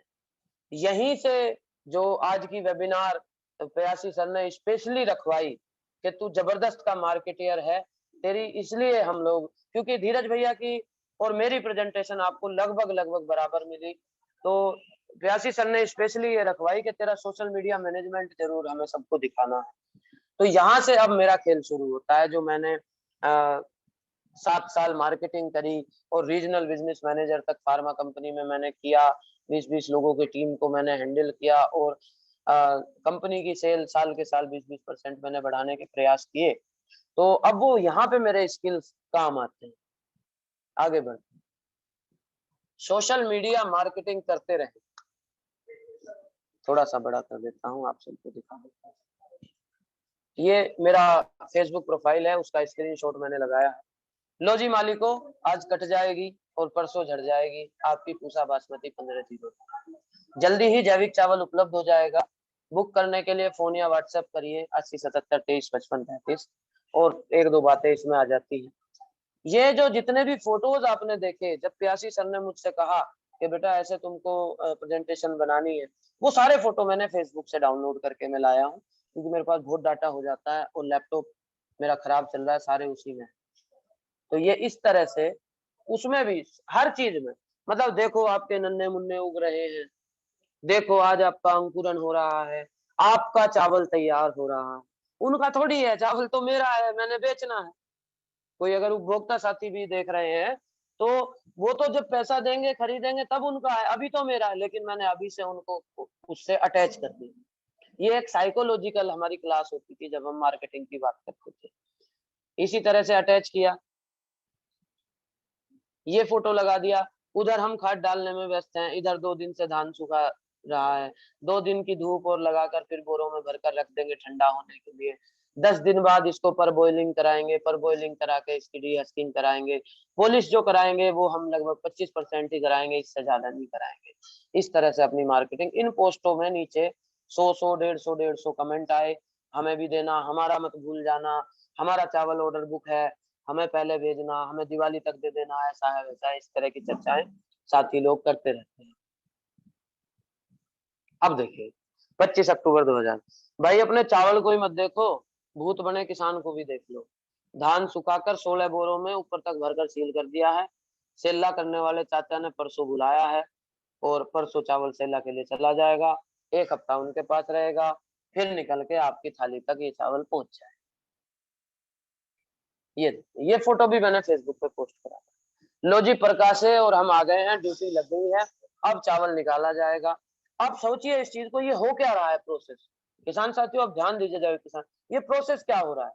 जो जुड़े हुए 5000 लोग हैं, जिनमें कि 500 ग्राहक हो सकते हैं, उनको बार बार बार बार बार बार बार टीवी एड में क्या होता है, हम मैच देखते हैं, वही एड बार बार बार बार बार बार दिमाग में घुसाया जा रहा है हमारे, कि भाई यार चावल, इसके चावलों ने ही मार लिए, अच्छा 5 किलो तू भेज दी। तो इस तरह से सोशल मीडिया, व्हाट्सएप ग्रुप, सब जगह इस तरह की मैं मार्केटिंग अपनी करता हूँ। ये पहुंच गया जी, अब हम इंतजार कर रहे हैं। ये देखिए, दीपावली पर्व की हार्दिक शुभकामनाएं। यहाँ तो रेलम पेल है, आप लोग एंजॉय कर रहे होंगे, हमारी तो रेल बनी पड़ी है। कल रात 8 बजे तक गेहूं का बीज बखेरा, फिर सुबह बजे बुआई करी, 8 बजे धान लेने आया सेला करने वाले चाचा के यहाँ। अब निकालने की ड्यूटी लग गई, 2 घंटे बाद नंबर आएगा, 3 घंटे निकलने में लगेंगे। पर बॉइल करवाई है जिससे आपको भरपूर पोषण मिले, पॉलिश ना करवानी पड़े। चावल की किस्म 1509। आप सबके कुशल स्वास्थ्य के लिए त्योहार भी न्योछावर कर रहा है आपका किसान। आपका स्वास्थ्य कुशल रहे इसलिए आप दिवाली मनाओ, हम तो ड्यूटी बजा रहे हैं आप। तो जिन्होंने चावल बुक किया उनका इंतजार खत्म हो रहा है, जिन्होंने अब तक बुक नहीं किया जल्दी बुक कर लो। और गुड़ शक्कर की और मार्केटिंग इसी में कर दी। गुड़ शक्कर चावल का भाव 100 रुपए, 120 रुपए और 120 रुपए किलो है। मतलब आप जाने, मैं 1509 बासमती जो मेरे चाचा किसान, मेरे भैया किसान इस समय पे मंडी में बेच रहे थे 2200-2300 रुपए कुंटल, उस 1 कुंटल धान में से और जैविक उगाई हुई में से मैं 65 किलो 67 किलो चावल निकाल के उस चावल को 120 रुपए किलो बेच रहा था। और साहब आप लोगों की जानकारी के लिए मैं बता दूं, जिस दिन का ये फोटो है उसके मात्र 15 दिन के भीतर सारा चावल, कुछ पहले बुक था, कुछ बाद में खत्म हो गया। लो जी, अब 13 नवंबर की पहली फोटो भी 13 की होगी। हाँ, पहली भी 13 नवंबर, मतलब दिवाली के आगे पीछे की है, एक दिन आगे पीछे की, या दिवाली वाली। लो जी, लंबे इंतजार के बाद आज दर्शन हो गए। पर बॉइल्ड राइस पूसा बासमती 1509। तो ये थी मेरी प्रेजेंटेशन। मैंने आपको बताया किस तरह से मैंने हरी खाद से खेत तैयार किया। मूंग भी लगाता हूँ हरी खाद में, जो पिछले साल में 1509 थी वो मूंग के ऊपर ही हमने लगाई थी। हमने सोचा था गन्ना हमने जोत दिया था उस खेत में, मतलब गन्ना काट के पत्ती जोत के मूंग लगा दी थी 10 मार्च के आसपास। और फिर ये सोचा था कि भाई मूंग की फली हम तोड़ लेंगे, पानी देके हरी खाद का हम आनंद ले लेंगे। लेकिन वो बादल ऐसे गरजते रहे, बड़े बूढ़े बताते थे कि जब जब बादल आता है मगर गिर जाता है, बगर गिर जाता है, फूल झड़ जाते हैं। कुछ ये प्राकृतिक प्रक्रिया है जैसे भी है, बेसिकली पौधा वेजिटेटिव ग्रोथ करने लग जाता है, ऐसा कहते हैं। वैज्ञानिक बात की हम बात करें तो फलियां हम उसकी नहीं ले पाए। आप ये मानिए वो मूंग मेरे ढूंगे तक थी, मतलब 4 फुट या 3.5 फुट ऊंची मूंग हो गई थी। क्या जबरदस्त वो हुआ। कोई गोबर की खाद नहीं थी इसमें, पत्ती ही जोती थी मूंग की हरी खाद से ही। ये हमको 19-19.5 कुंटल प्रति एकड़ के हिसाब से 1509 प्राप्त हुआ। तो बलराम संदेश प्रशिक्षण टीम, जो कि मेरी खुद की, मैं भी उस टीम का हिस्सा हूँ, बशर्ते आजकल कुछ दिनों में लगभग 1 साल से मैं घर की व्यस्तताओं में बहुत ज्यादा समय नहीं दे पाया। तो मुझे इतना समय दिया, इसके लिए बहुत बहुत धन्यवाद। मेरे में ये भरोसा रखा कि हाँ नितिन एक अच्छी प्रेजेंटेशन दे सकता है, एक अच्छा जोश हमारे जैविक किसान साथियों में जगा सकता है। तो उसके लिए मैं बहुत बहुत आभारी हूँ। बहुत बहुत धन्यवाद सभी का। मैं नितिन काजला, आपका जैविक किसान, भटीपुरा मेरठ यूपी से। स्क्रीनशॉट ले लें या मोबाइल नंबर लिख लें, 96 34 86 51 11, ये मेरा नंबर है। और ये भी एक मार्केटिंग का वो है कि जो गुड़ शक्कर खरीदने वालों के लिए स्पेशली मैंने एक नंबर लिया हुआ है, 80 77 23 55 33। उस पे जो व्हाट्सएप चल रहा है, उस व्हाट्सएप से मैं किसी ग्रुप से नहीं जुड़ता। केवल जो ग्राहक का मैसेज आता है उसको तुरंत मैं रिप्लाई कर सकूं, तुरंत उसका फीडबैक ले सकूं, तुरंत उसको ट्रांसपोर्ट का बता सकूं, माल वहां पहुंचा, मिला नहीं मिला, तुरंत मैं एकदम कर सकूं। क्योंकि 96 34 86 वाले नंबर पे लगभग 2000 ग्रुपों से मैं जुड़ा हुआ हूँ। तो नया स्पेशल नंबर रखा है उन लोगों के लिए, ग्राहक साथियों के लिए, ताकि उनको प्रॉपर फीडबैक मिल सके। अभी भी मेरे अंदर बहुत सारी कमियां हैं जिनको मुझे सुधारना है। मुझे मेरी पैकिंग सुधारनी है, मुझे मेरा गुड़ का रोटेशन सुधारना है। उसी के लिए शिव सर ने जिक्र किया कि मैं गुड़ का अपना कारखाना, हाइजेनिक कारखाना बनाना चाहता हूँ। साथ ही साथ मैं एक इको फार्म, ताकि शहरी और देशी विदेशी लोग आके वहां रुके, गौ माता के सानिध्य में रुके, काऊ ग्रेजिंग करें, मड बाथ लें, अपना आटा खुद पीसें, अपनी सब्जी खेत से खुद तोड़ के लाएं, बनाना चाहें बना लें, और नहीं तो हमारे खानसामा से बनवा लें। इसी तरह का पूरा एक 3 दिन का पैकेज हम लोग वहां पे बनाने का प्रयास करेंगे, ताकि गौ माता को भी सबल मिले और जैविक किसानों को भी सबल मिले, लोग प्रेरित हो। मैं बहुत बहुत आभारी हूँ सभी साथियों का, बहुत बहुत धन्यवाद। आगे की प्रक्रिया शुरू करें शिव सर। मैं स्क्रीन कर रहा हूँ। जी नितिन जी, आपने वास्तव में आज ये सिद्ध कर दिया कि किसान जो है वैज्ञानिक भी होता है। और जितना टेक्निकली तरीके से और किसान की भाषा में आपने हमारे पार्टिसिपेंट्स को वो सब बारीकियां समझाई हैं जिनका कि उनको बहुत ज़्यादा ज़रूरत है, उसके लिए आपका बहुत बहुत धन्यवाद बलराम संदेश टीम की तरफ से।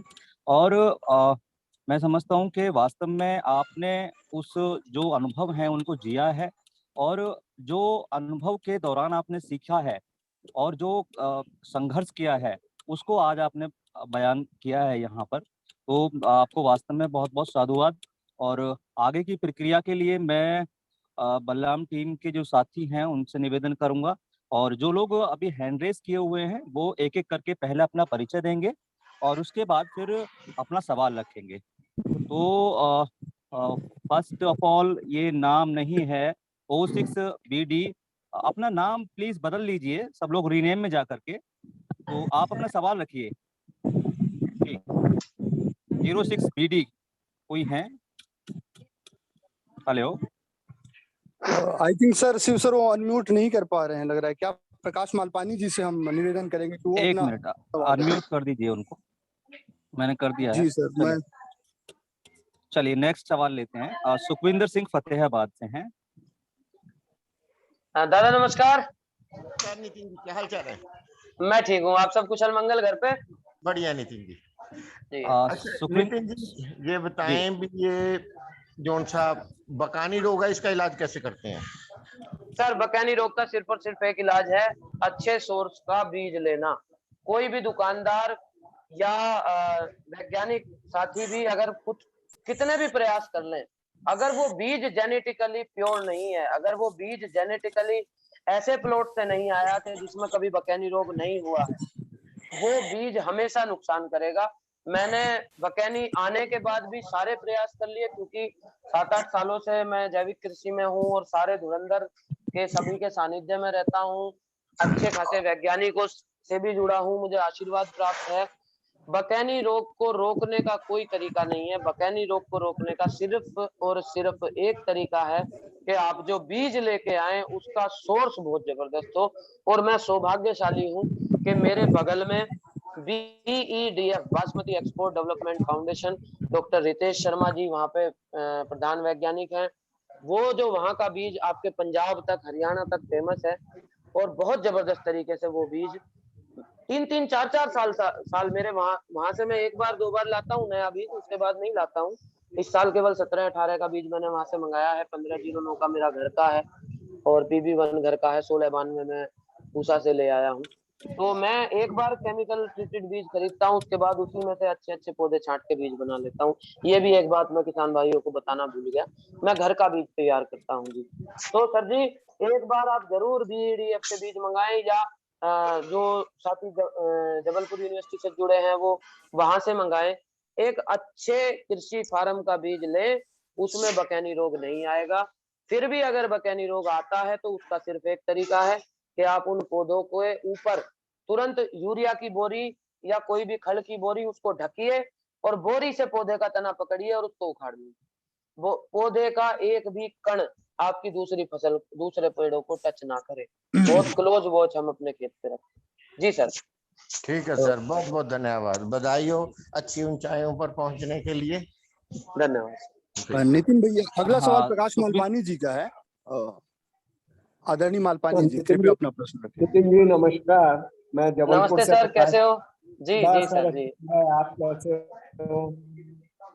इसमें हमारे 2 प्रश्न हैं कि जैसे इस बार जबलपुर में जी हमको ना तो ग्रीन मैन्योर मिल पाया, ना ही फार्म या जो अपन डालते हैं वो मिल आपकी पाया आवाज कट बराबर रही है। से लॉकडाउन के कारण। हेलो। अच्छा, हाँ हाँ, आप पूछिए, आप पूछिए। हाँ जी, तो ये फार्म यार्ड मैन्योर और ग्रीन मैन्योर हमको नहीं मिल पाया इस बार, तो हम नहीं लगा पाए, ओके। दोनों चीज नहीं कर पाए। तो अब इसमें हाँ NPK की पूर्ति कैसे करें हम? सर, अगर मेरे मानने वाली बात है तो आपको 12-32-16 डालना पड़ेगा जमीन में। हेलो। हाँ प्रकाश जी। हाँ जी बोलिए। सर 12-32-16 डालना पड़ेगा आपको। मतलब आप जैविक खेती नहीं कर पाएंगे इस तरह से। कोई नहीं कर फायदा नहीं है पाएंगे। कि हाँ, कोई फायदा नहीं है हाँ, कि आप वो खाली पेट कसरत करें, कोई फायदा नहीं। या तो आप ठीक बात। उत्पादन से आपको या तो आपको उत्पादन से ये मानना पड़ेगा कि भाई आपको 40% ही उत्पादन या 60% उत्पादन मिल पाएगा। अगर आप अच्छी जैविक खेती चाहते हैं तो ये दोनों काम आपको करने थे। अगर ठीक आपको बात है। बाजार में ही बेचना है तो आप NPK 12-32-16 के लिए जाएं। 75 हाँ किलो पडलिंग से पहले जमीन में मिला दें। हाँ हाँ ठीक है। प्रति एकड़ 75 किलो पडलिंग से पहले मिला दें। बाकी कई सारी वो हुई हैं, प्रेजेंटेशन हुई है, उनके अनुसार जो भी वैज्ञानिक साथियों ने बताया है, BEDF की हाँ जो उसके हिसाब से। रिकमेंडेशन है 75 किलो। फिर भी अगर जिद्द के रूप में आप वही करना चाहते हैं जो मैंने पहले साल किया अरे था, वहाँ रोड पर है हाँ ये नाम तो रख दे रखा आप क्या दिक्कत करेंगे, इसमें कोई। लगातार पशु मूत्र चलाएंगे। हाँ हाँ। पानी में लगातार नहीं, गोमूत्र आप चलाएंगे। गोमूत्र तो है मेरे पास में हाँ, काफी। एजोटोबैक्टर आप देंगे। हाँ, मैं हाँ NPK कंसोर्टिया भी बताना भूल गया साथियों को, मैं हाँ पानी में NPK NPK कंसोर्टियम। कंसोर्टिया भी देता हूँ। आप हाँ जी। कंसोर्टिया दीजिए, गोमूत्र चलाइए, सरसों की खली डालिए। गोमूत्र कितना देना प्रति एकड़? सर आप पानी में 50 लीटर भी चला सकते हो एक बार।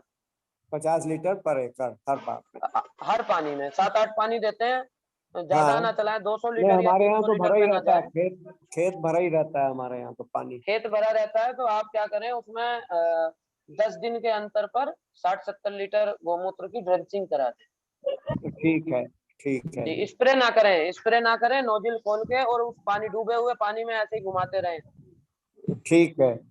हाँ और दूसरा जी। प्लांटिंग का डिस्टेंस डायरेक्शन क्या होना चाहिए, जो अपन रस्सी बांधते हैं हाँ उसका डायरेक्शन क्या होना चाहिए, ईस्ट वेस्ट? सर, हाँ सर देखिए, दो मान्यताएं हैं। नंबर एक मान्यता पूर्व पश्चिम की है, नंबर दो मान्यता उत्तर दक्षिण की।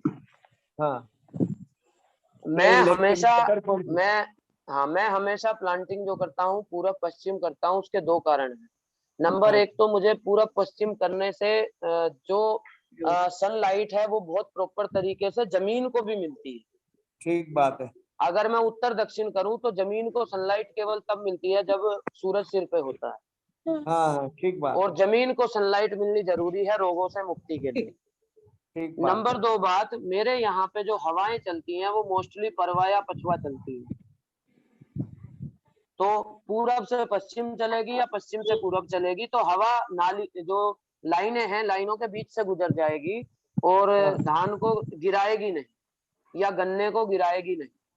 हाँ हाँ।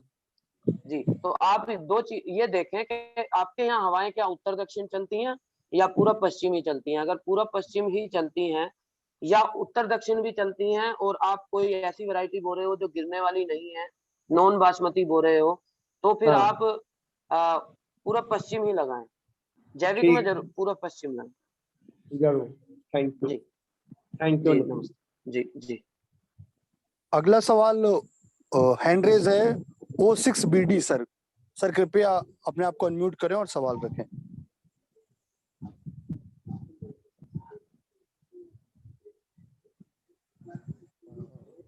अब हम नेक्स्ट सवाल लेते हैं शैलेंद्र मिश्रा जी का, हैंड रेज है, कृपया अपना प्रश्न रखें मिश्रा जी।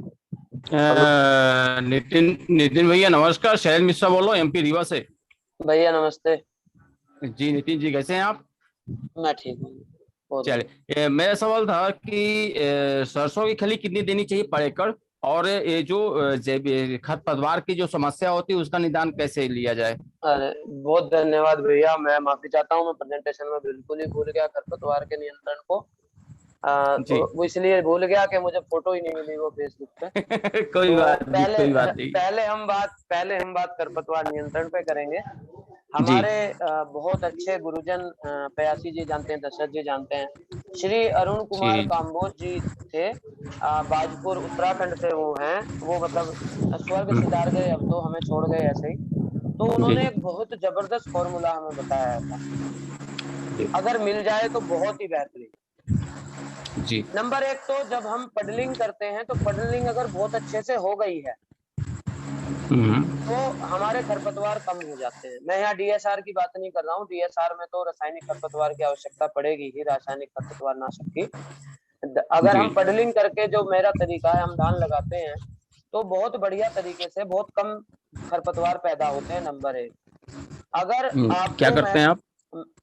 पडलिंग मतलब मचाई अगर अच्छे से हो गई है तो, जी रोटावेटर बेस्ट रहता है। हाँ हाँ हाँ, तो जी अगर आपको फिर भी ऐसा लग रहा है कि खरपतवार उगने लग रहे हैं, देखिए जैविक खेती में हमारा खेत हमें सुबह शाम दोनों समय चाहता है।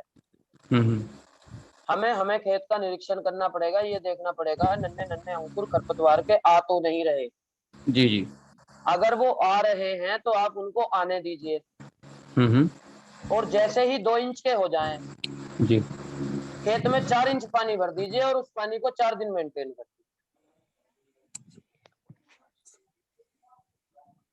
खेत में 4 इंच पानी भर दीजिए और उस पानी को मेंटेन कर दीजिए। उस पानी भरे रहने की वजह से इतना तनाव में वो खरपतवार आ जाएंगे कि वो वहीं पे फूक जाएंगे एक तरह से। ये एक तरीका हम लोग अपनाते हैं। दूसरा तरीका हम अपनाते हैं कि ये स्थिति आए ही ना। तो जब हमारी धान अच्छे से कांटा पकड़ लेती है, मतलब जड़ पकड़ लेती है, और 3-4 टिलर उसमें हो जाते हैं, तब तक तो हम रेगुलर पानी भर के रखते हैं। उसके बाद फिर हम पानी सुखाते हैं, देते हैं, सुखाते हैं, देते हैं, सुखाते हैं, देते हैं। मैं कभी भी, मतलब ये मान के चलिए, मैं गिनती के पानी से धान करता हूँ, मतलब 5 पानी या 6 पानी में बस धान में कर देता हूँ। तो उसमें क्या करते हैं हम कि 10 किलो नीम की लकड़ी का बुरादा, अगर नीम का नहीं मिल रहा तो कोई बात नहीं, किसी भी लकड़ी का बुरादा। नीम का मिल जाए तो हमें एक एक्स्ट्रा बेनिफिट मिल जाता है कि वो एंटी फंगल होता है नीम। और जमीन के जो पेस्ट होते हैं जैसे स्टेम बोरर आता है उसमें भी नीम का तेल हमें आराम देता है। तो 10 किलो नीम का बुरादा और 2 किलो सरसों का तेल, 10 किलो लकड़ी का बुरादा और 2 किलो सरसों का तेल, उसको आपस में अच्छे से मालिश करके मिक्स कर देना है और खेत में फेंक देना है। वो जो तेल है वो एक लेयर हमारे खेत के ऊपर बनाएगा और उसको एक दिन पानी रखे। वहां पे कुछ देखिए विरोधाभास भी आएगा कि जब लेयर बन जाएगी तो जमीन का ऑक्सीडेशन कम हो जाएगा, लेकिन इसमें हम क्या करेंगे कि उस पानी को 2-3 दिन बाद हम सुखा देंगे तो वो एक लेयरिंग जमीन पे हमारी हो जाएगी। नंबर 1। नंबर 2, इसी के साथ मुझे ध्यान आया, ब्लू ग्रीन एल्गी, नील हरित शैवाल, जो ब्लू ग्रीन एल्गी है वो भी हम अपने खेतों में उसको उगा सकते हैं। वो एक तरह का ये मान के चलो आप काई है, एल्गी है, वो काई अगर हमारी जमीन पे उग जाएगी तो नीचे से कुछ जम के नहीं आएगा। उसका एक पूरा प्रोसेस है, वो आगे चर्चा कर लेंगे या मैं भविष्य में एक यूट्यूब वीडियो बना लूंगा। तो 2 तरीके हैं, एक तो जो आया अंकुर उसको अंकुरित होने दें और फिर उसको इतना पानी में डुबा के रखें 4 दिन कि वो सांस ही ना ले पाए और मर जाए, नंबर 1।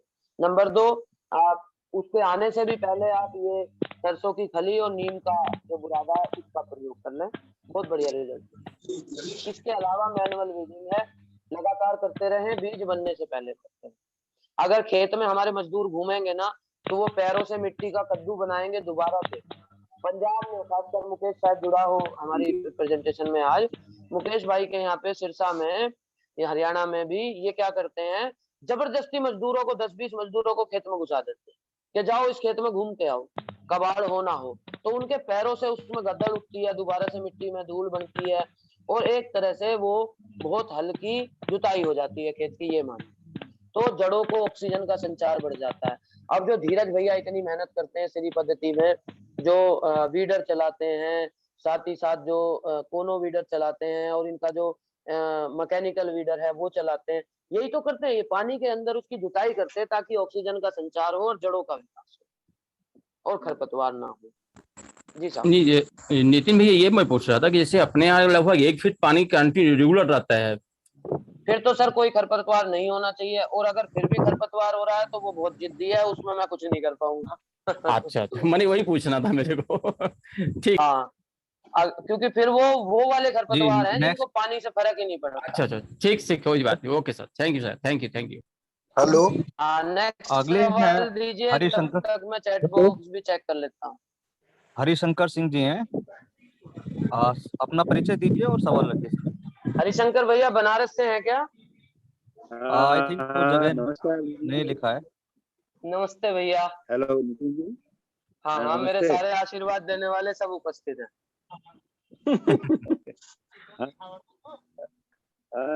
नितिन जी, एक मेरा प्रश्न था। हाँ भैया। छोटा धान जो दफ्तरी धान हमारे यहाँ होता है, महीन चावल होता है उसका। जी भैया, सुगंधित। 850। नहीं, वो सुगंधित तो नहीं होता, उसका चावल बढ़िया होता है।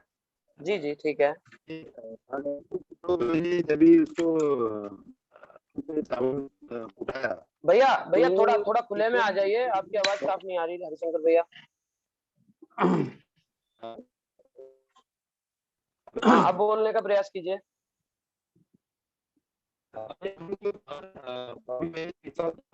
हरिशंकर भैया नहीं, आवाज नहीं आ रही है, आप चैट बॉक्स में आपका मैसेज लिख दीजिए, मैं तुरंत जवाब देता हूँ। इनका सवाल है नितिन जी, जी ताजी छाछ का स्प्रे कितनी पानी से मिलाकर करना चाहिए? 10% का कर सकते हैं जी। 100 लीटर पानी में 10 लीटर ताजा छाछ का स्प्रे कर सकते हैं, कोई दिक्कत नहीं है। मैंने 15% तक का किया है, कोई नुकसान मुझे नहीं दिखा। ओके जी। और जो खट्टी छाछ है तांबे वाली, वो अधिकतम 1 लीटर लेनी है 15 लीटर में, मतलब 7-8% हो जाता है उसका। और शायद एक और है सवाल जिसमें पूछा कि पड़ोस के जो खेत हैं उसमें रासायनिक शिव सर, हाँ शिव सर, एक इनका इंद्र कुमार जी का हैंडरेज है पहले। अच्छा ठीक है लीजिए। इंद्र कुमार जी, कृपया कृपया प्रश्न पूछे अपना।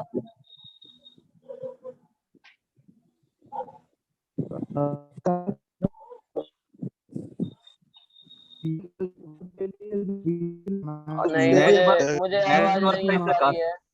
नेटवर्क का इशू ज्यादा है आज। जो भी साथी आवाज सुन पा रहे हैं, अगर उनकी आवाज हम तक नहीं पहुंच रही है तो तुरंत वो चैट बॉक्स में अपना प्रश्न छोड़ दें। शिव सर या सुरेश भाई मुझसे पूछ लेंगे, तुरंत आपको जी। जवाब भी मिल जाए। नेक्स्ट है इंद्र कुमार चौधरी जी, इनका हैंड रेज है।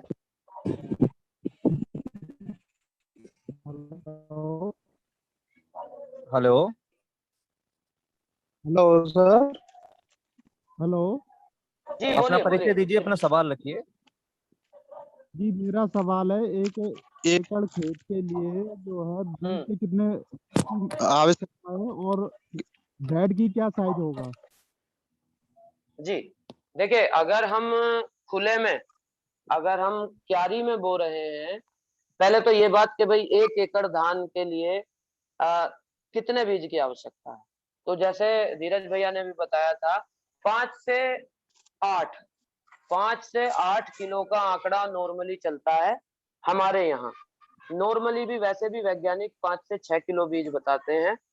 जब आप 8-9 इंच के गैप में या 6-6 इंच के गैप में बिना लाइन के भी लगाते हैं। मेरी बात करूं तो मैं 2.5 से 3 किलो में 1 एकड़ धान लगा लेता हूं, क्योंकि मेरी line to line space 12 inch होता है और प्लांट टू प्लांट 9 से 10 इंच। तो मैं तो 3 किलो में कर लेता हूं, लेकिन आप 5 से 8 के बीच में, आपके क्षेत्र में कैसा चलता है, आपके यहाँ की लेबर कितना बीज लगाती है, उसके हिसाब से आप निर्णय लें। अगर मेरे हिसाब से लगाना है तो 3 से 4 किलो बीज भरपूर है। 5 किलो बीज आप लगा दें। कुछ मर गया, सूख गया, दिक्कत हो गई, किसी ने यूरिया फेंक दिया रात को, कुछ जल गया, तो अब मेरे को 2 एकड़ धान लगाना है और 2 एकड़ धान के लिए मैं 12 से 15 किलो बीज लगाने वाला हूँ, जबकि उसमें से मुझे मात्र 7-8 किलो बीज ही लगने वाला। तो मैं एक्स्ट्रा करके चल रहा हूँ। एक बात। दूसरी बात, मैं प्रति किलो बीज को 25 वर्ग मीटर जगह देता हूँ। अगर क्यारी में बो रहा हूँ, 5 मीटर बाई 5 मीटर की क्यारी, 15 फुट बाई 15 फुट या 16 फुट बाई 16 फुट की क्यारी में केवल 1 किलो बीज डालता हूँ। अब आप समझिए वो कितना छिद्दा छिद्दा होगा। उसका कारण ये है, मैं उससे पहले 2 महीने लगातार उस खेत को जोतता हूँ, एक एक जड़ उसमें से निकाल देता हूँ। बिल्कुल मतलब ऐसा खेत वो हो जाता है कि पानी भर के आप उसमें लौट जाओ, मुझे से कोई टेंशन नहीं। इतना बिल्कुल क्लियर और रेगुलर वॉच करता हूँ। अगर एक भी कोई खरपतवार उगता उसमें दिखता है, मैं जाके उसको निकालता हूँ। ये चीज है। अच्छा, और अगर बेड की हम बात करें, बेड की अगर हम बात करें तो प्रति किलो बीज को 10 से 15, क्योंकि बेड पे हम घनत्व बढ़ा देते हैं बीज का, तो 10 से 15 मीटर प्रति किलो बीज का आपको बेड चाहिए। अगर आपका बेड 1 मीटर चौड़ा है या 2 मीटर, यानी 1 मीटर चौड़े बेड को आप कम 10 मीटर है, हाँ 10 मीटर करीब आपको चाहिए। नहीं 10 नहीं, गलत बोल गया मैं, ज्यादा भूल गया। 10 में तो मैं करीब 2 किलो बीज गिरा सकता हूँ। मैं माफी चाहता हूँ, मैंने कैलकुलेशन गलत की। 10 मीटर में मैं 2 किलो बीज गिरा सकता हूँ बेड पे। जी, ओपन में मैं जरूर नाप के सकता हूँ। हल्दी, एक सब प्रश्न आया है शैल विशाल उपाध्याय जी का। हल्दी और हींग की मात्रा प्रति एकड़, नहीं है, हल्दी और हींग की मात्रा प्रति एकड़ नहीं है। हल्दी और हींग की मात्रा प्रति लीटर दूध का था। 5 लीटर दूध लिया था, उसमें 200 ग्राम हल्दी ली थी और 20 ग्राम हींग लिया था, और बाकी एक तसला तगारी कुछ हमने भर लिया था पानी से, ताकि उसमें हम अपने जो धान के वे हैं वो डुबो सके जड़े 5-7 मिनट। अगर आप ज्यादा प्लांटेशन एक ही दिन में कर रहे हैं तो 2 तगारी 3 तगारी तसले आप बना सकते हैं। थोड़ी सी मेहनती है जैविक खेती, थोड़ा सा अलग अलग चीजें हमें जरूरत पड़ती है, पर क्या करें, ये चीजें आगे हमें भविष्य में बहुत लाभ देती हैं। बिल्कुल रोग मुक्त फसल हम ले सकते हैं जैविक खेती में। जी, कोई और साथी का हैंड रेज? भैया एक प्रश्न है चैट बॉक्स से। दक्ष जी हैं पानीपत से, पूछ रहे हैं हमारे इलाके में शीत ब्लाइट ज्यादा आती है, तो इसका प्रभाव, इसका नियंत्रण कैसे कर सकते हैं? देखिए, शीत ब्लाइट एक फंगल डिजीज हुई, और इसका जो बेस्ट प्लांट है वो दक्ष जी दूब घास है। वैसे तो मैं हरियाणा के खेतों में घूमा हूँ, दबा के राउंड अप बजती है डोरों के ऊपर, लेकिन फिर भी आप ध्यान करेंगे जिधर चक्रोड़ है, थोड़ी बहुत दूब घास है, उधर से ही आपके खेत में एंटर करता है। और एक और बहुत अच्छी बात है, बड़ी मतलब बीमारियां सब बुरी होती हैं, लेकिन बीमारियों के अंदर कुछ अच्छाई भी होती है। इस बीमारी की एक अच्छाई ये है कि ये बाहर से अंदर को चलती है। अगर आप रोज आपके खेत में जा रहे हो तो आपके खेत में शीत ब्लाइट का नुकसान नहीं हो सकता। आप अगर खेत का चारों तरफ चक्कर मार रहे हो तो एक दो पेड़ आपको दिखेगा, आप तुरंत उसका इलाज कर लेंगे।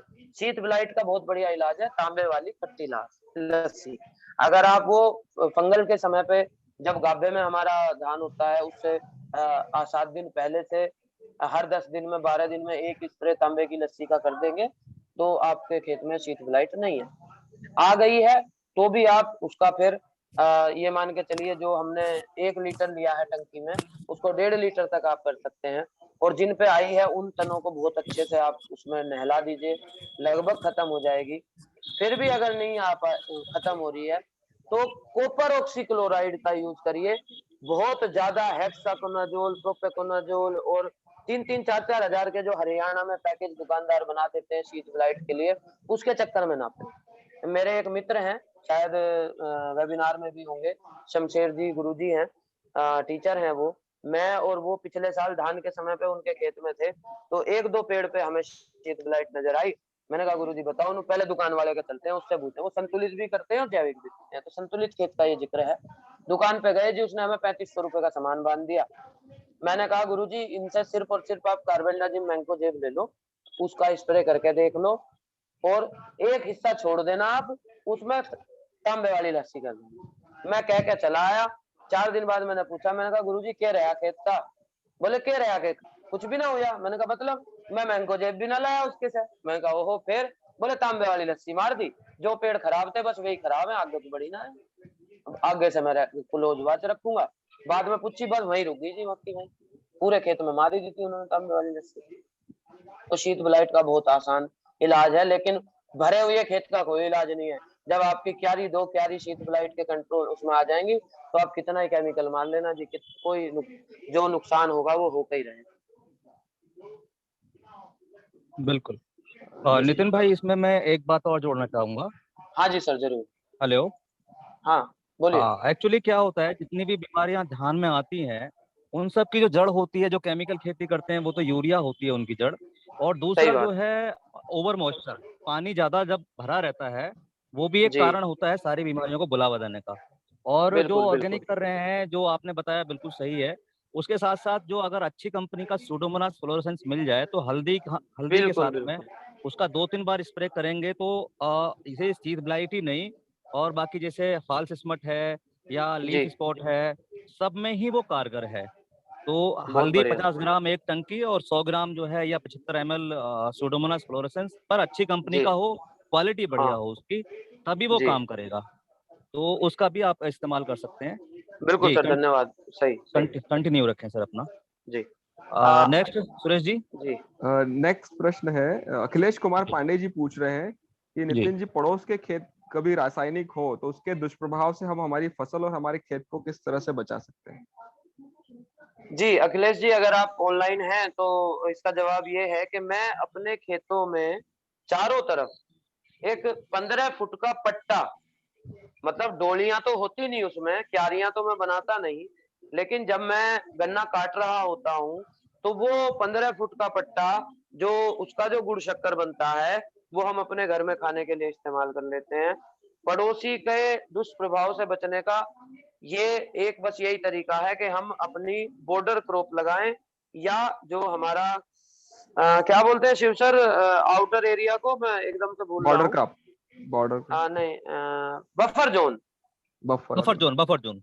बफर जोन हम रखें और उस बफर जोन में जो पैदा हो उसको हम रासायनिक की तरह ट्रीट करें, और उसके अंदर की जो फसलें हैं उनको हम ऑर्गेनिक।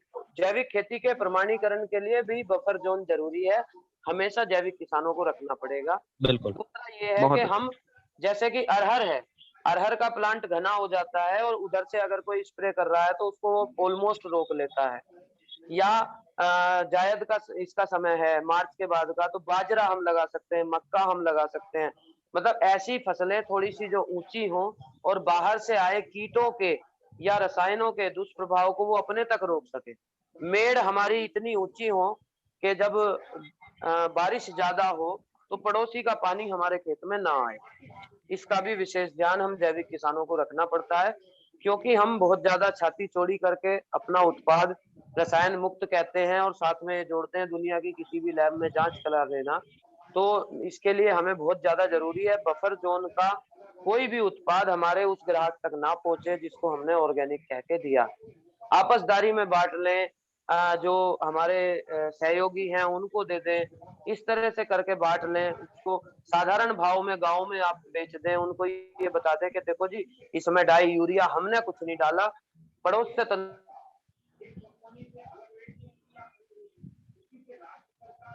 आवाज नहीं आ आ गया रही। हो तो एक अलग, तो बफर नहीं पड़ेगी। पड़ोसी से बना के रखना पड़ेगा कि भैया तू अपनी टंकी का नोजल हमारी तरफ मत करना। बिल्कुल जी मैं इसके अभी भी अलावा परेशान हूँ इस चीज से। जी सर। जी बिल्कुल। इसके अलावा वानिकी जी वाला सर। जो पोर्शन है वो भी उसमें जोड़ सकते हैं, जैसे कुछ लंबे हाँ। रास के पौधे होते हैं वो भी आप उसमें लगा सकते हैं, बांस लगा सकते हैं, कुछ फ्रूट प्लांट भी लगा सकते हैं, वो भी उसकी भी बफर जोन बन सकती है।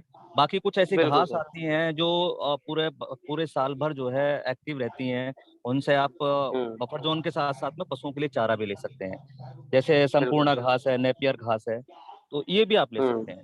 जी पंकज जी, नेक्स्ट सवाल। जी नितिन भैया, अरविंद कुमार नेवाड़ा जी हैं जो पूछ रहे हैं, ये बिहार से हैं और पूछ रहे हैं क्या हाँ। बीज उपचार किस तरह से हमें करना चाहिए धान में। इनके दो प्रश्न हैं, वीड के बारे में भी, लेकिन वीड का पोर्शन आप कवर कर चुके हैं, तो सर ये बीज उपचार के बारे में पूछ रहे हैं। अरविंद भैया, बीज उपचार के लिए जैसे मैंने बताया, एक बार हमें ट्राइकोडर्मा देना है, एक बार हमें हल्दी दूध हींग देना है।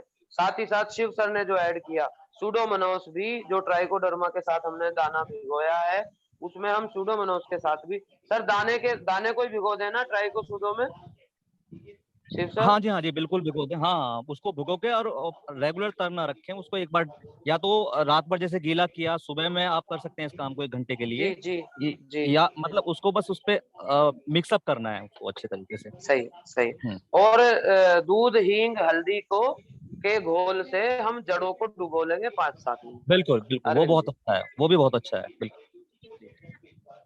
पंकज जी, नेक्स्ट सवाल।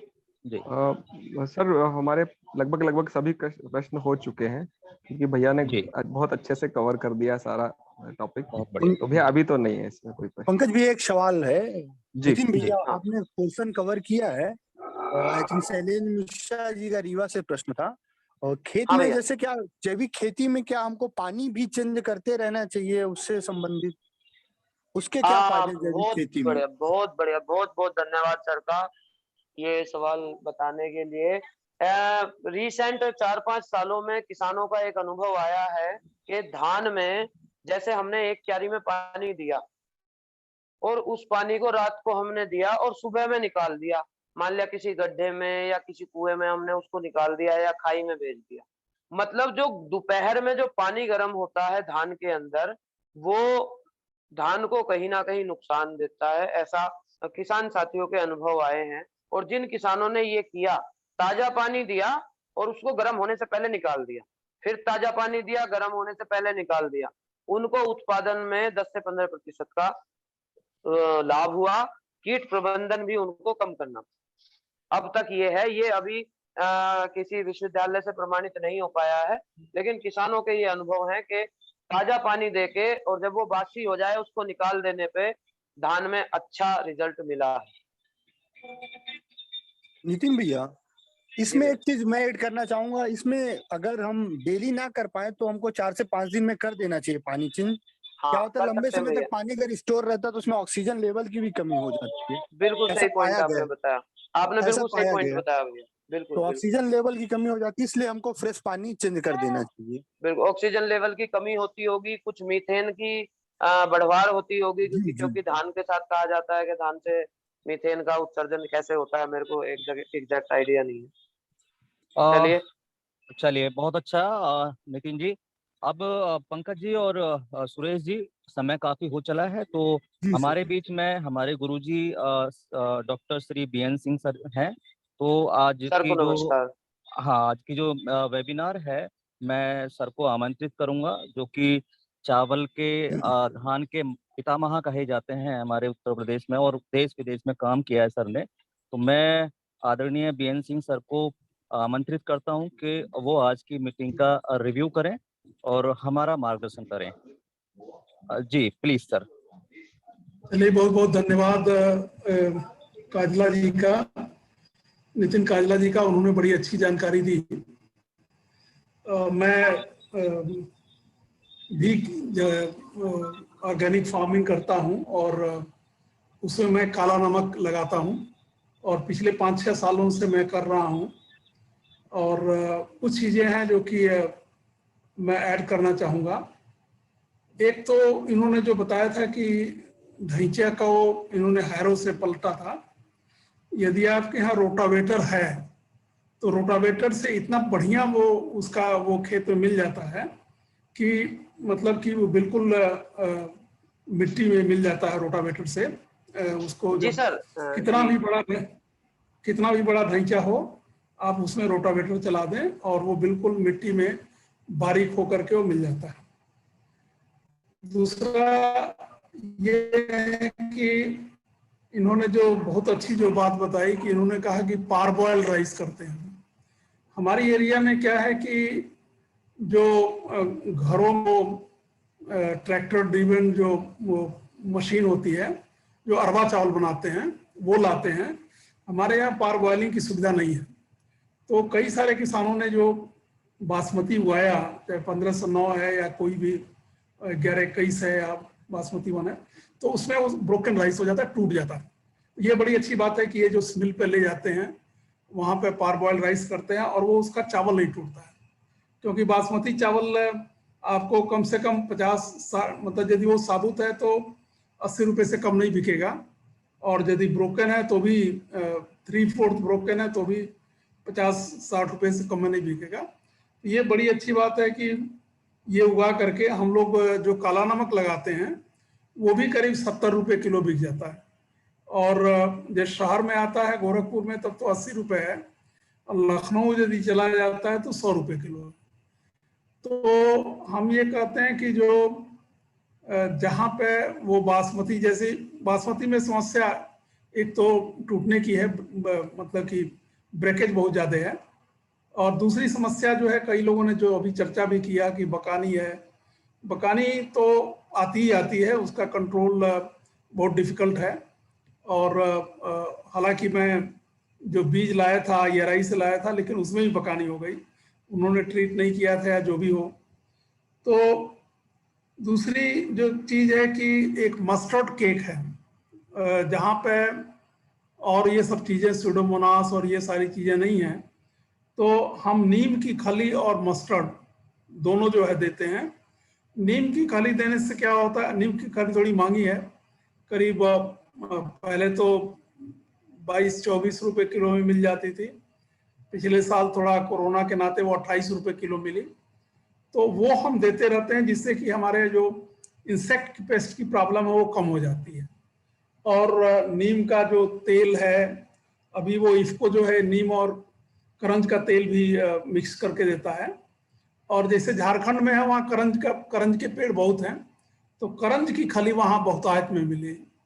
तो जहाँ भी करंज हो वो करंज की खली भी डाल सकते हैं, क्योंकि करंज में भी इंसेक्टिसाइडल प्रॉपर्टी होती है, और नीम में तो खैर होता ही होता है। तो नीम की खली डालेंगे, नीम का तेल है, तो इससे काफ़ी जो है जो इंसेक्ट पेस्ट है वो काफ़ी कम हो जाते हैं।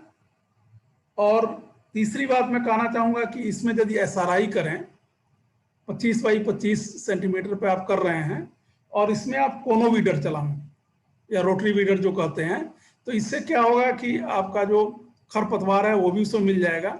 कई सारे लोग खरपतवार की बात कर रहे थे, तो यदि आप कोनो वीडर का प्रयोग करेंगे या रोटरी वीडर जो भी है, अब तो पावर ड्रिवन भी वीडर आ गए हैं, तो उससे क्या होगा कि जो खरपतवार है वो आपका खेत में मिल जाएगा और उसकी समस्या नहीं होगी।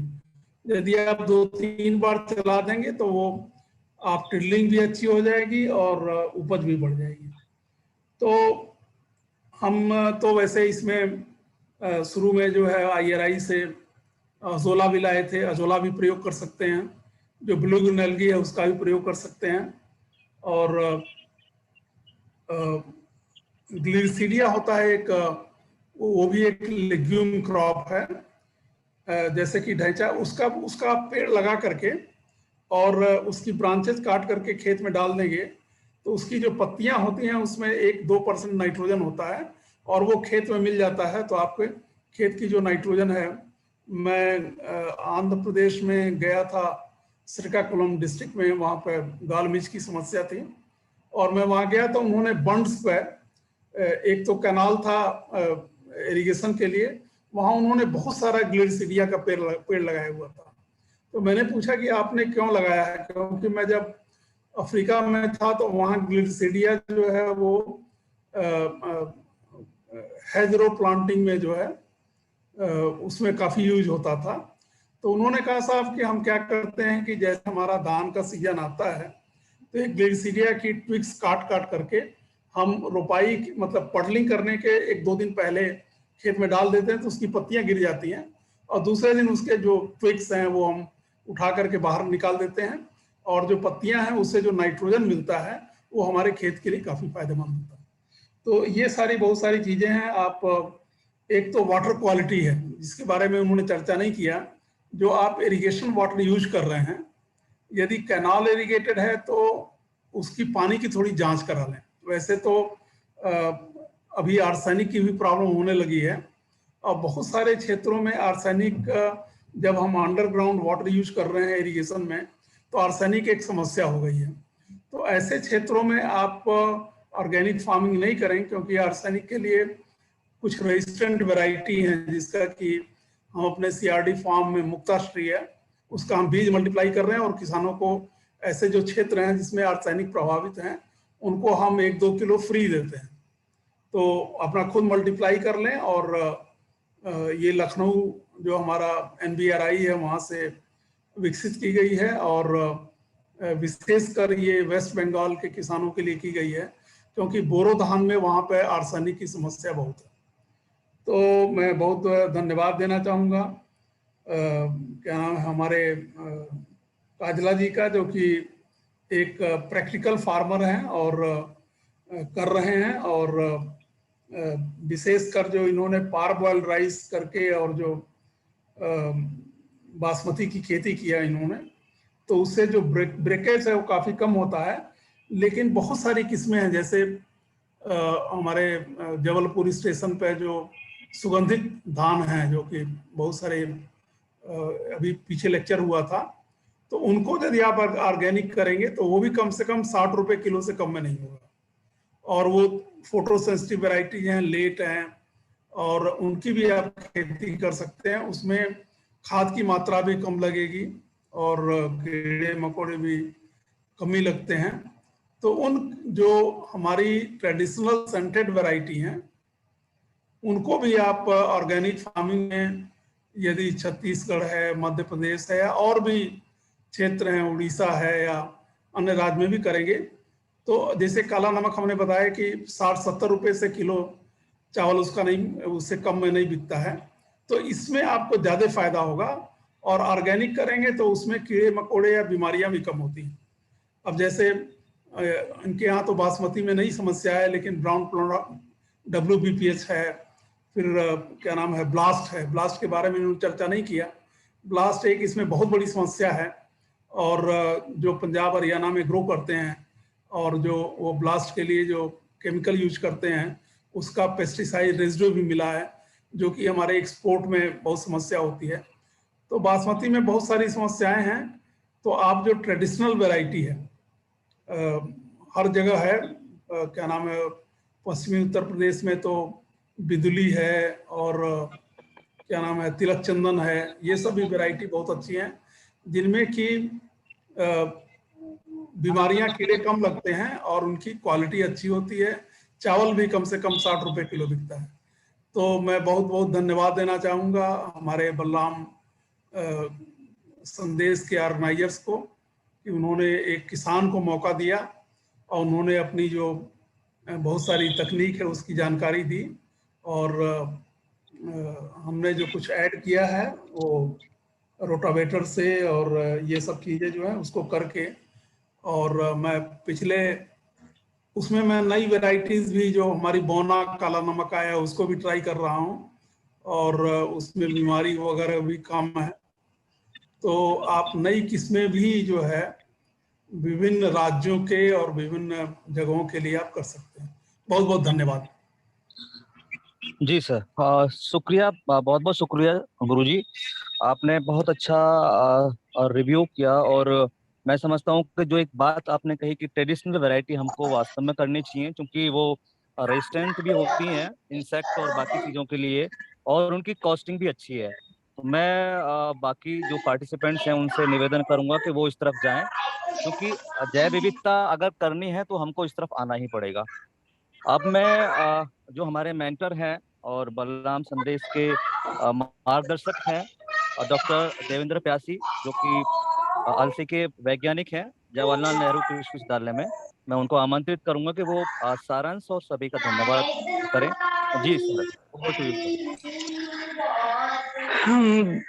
धन्यवाद जो है आदरणीय बीएन सिंह साहब, और धन्यवाद नितिन जी। ऐसा लगा कि सत्यनारायण की कथा है, और जितनी लंबी चले उतना अच्छा है। और किसानों की स्ट्रेंथ के हिसाब से ध्यान अगर हम देखें तो ऑन एन एवरेज 70 किसानों ने बराबर जो है इस बात का बराबर आपकी बात को सुना है, और कंसिस्टेंटली वो बने रहे हैं पूरा टाइम।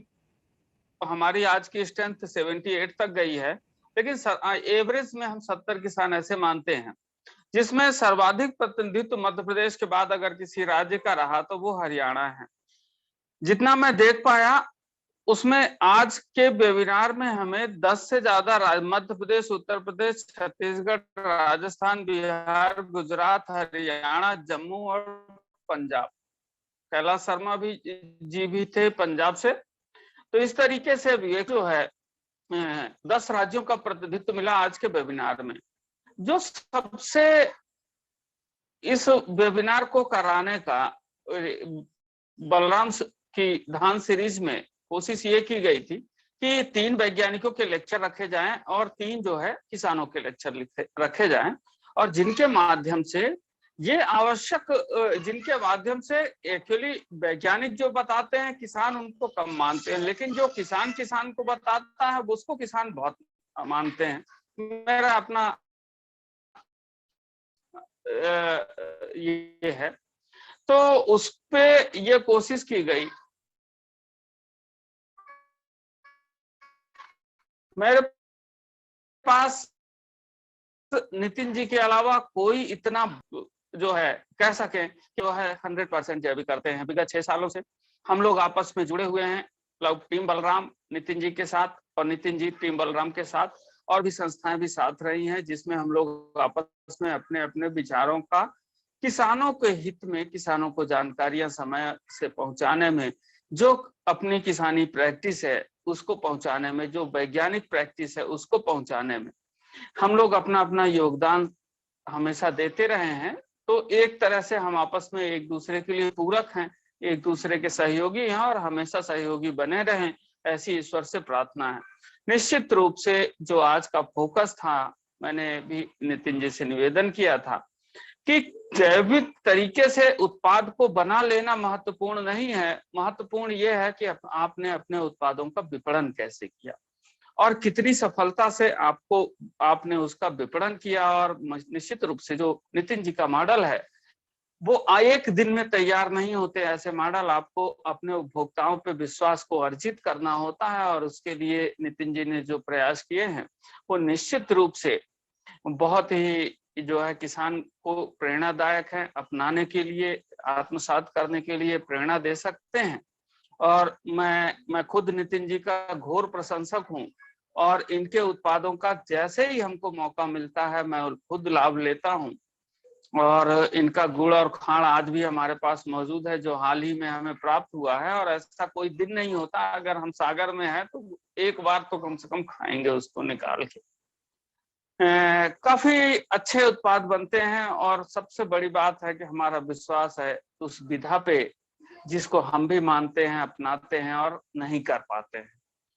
अगर कोई कर रहा है तो हमें, हमारी आवश्यकता है, समय की आवश्यकता है, देश की आवश्यकता है, किसान की आवश्यकता है कि हम ऐसी विधा को महत्व दें, हम ऐसी विधा का सम्मान करें, हम ऐसी विधा का को जो है दूसरों को करने हेतु प्रेरित करें। नितिन जी विलक्षण प्रतिभा के धनी हैं, हिंदी अंग्रेजी के जानकार होने के साथ जो सामान्य इनकी है कि जो बहुत ही सहज सरल व्यक्तित्व के धनी हैं। आप कभी भी किसी भी विषय पे अपने गूढ़ से गूढ़ प्रश्नों को रखें, जानते हैं तो बताएंगे, नहीं जानते तो खोज के बताएंगे, लेकिन उस समस्या का समाधान अवश्य करेंगे। तो नितिन जी अपने आप में खुद जैविक खेती की पाठशाला है, इन्होंने खुद बहुत अच्छा अध्ययन किया है और बहुत अच्छा अनुभव किया है। जब जहां जिससे जितना भी सीखने को मिला इन्होंने आत्मसात किया है और उसका प्रयोग करके अपनी खेती को बेहतर बनाया है।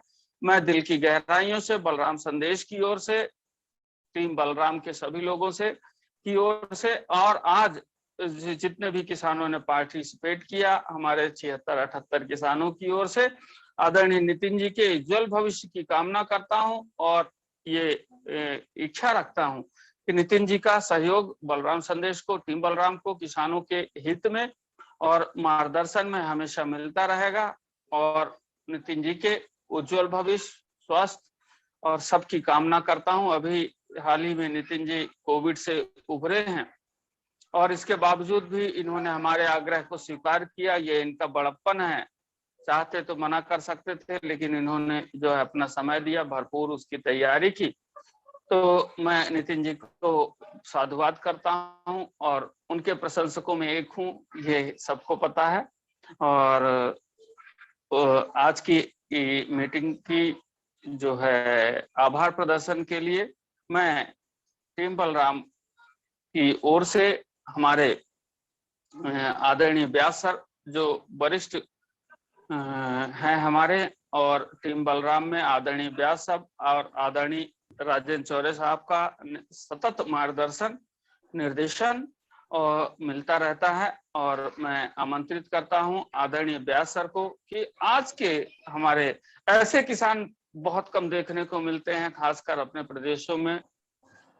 मैं ऐसे जुझारू किसान के सम्मान के लिए, आभार प्रदर्शन के लिए आदरणीय व्यास सर को आमंत्रित करता हूं कि सर आप कृपया बलराम संदेश की ओर से बड़े वरिष्ठ होने के कारण आप उनका जो है आभार प्रदर्शन करें।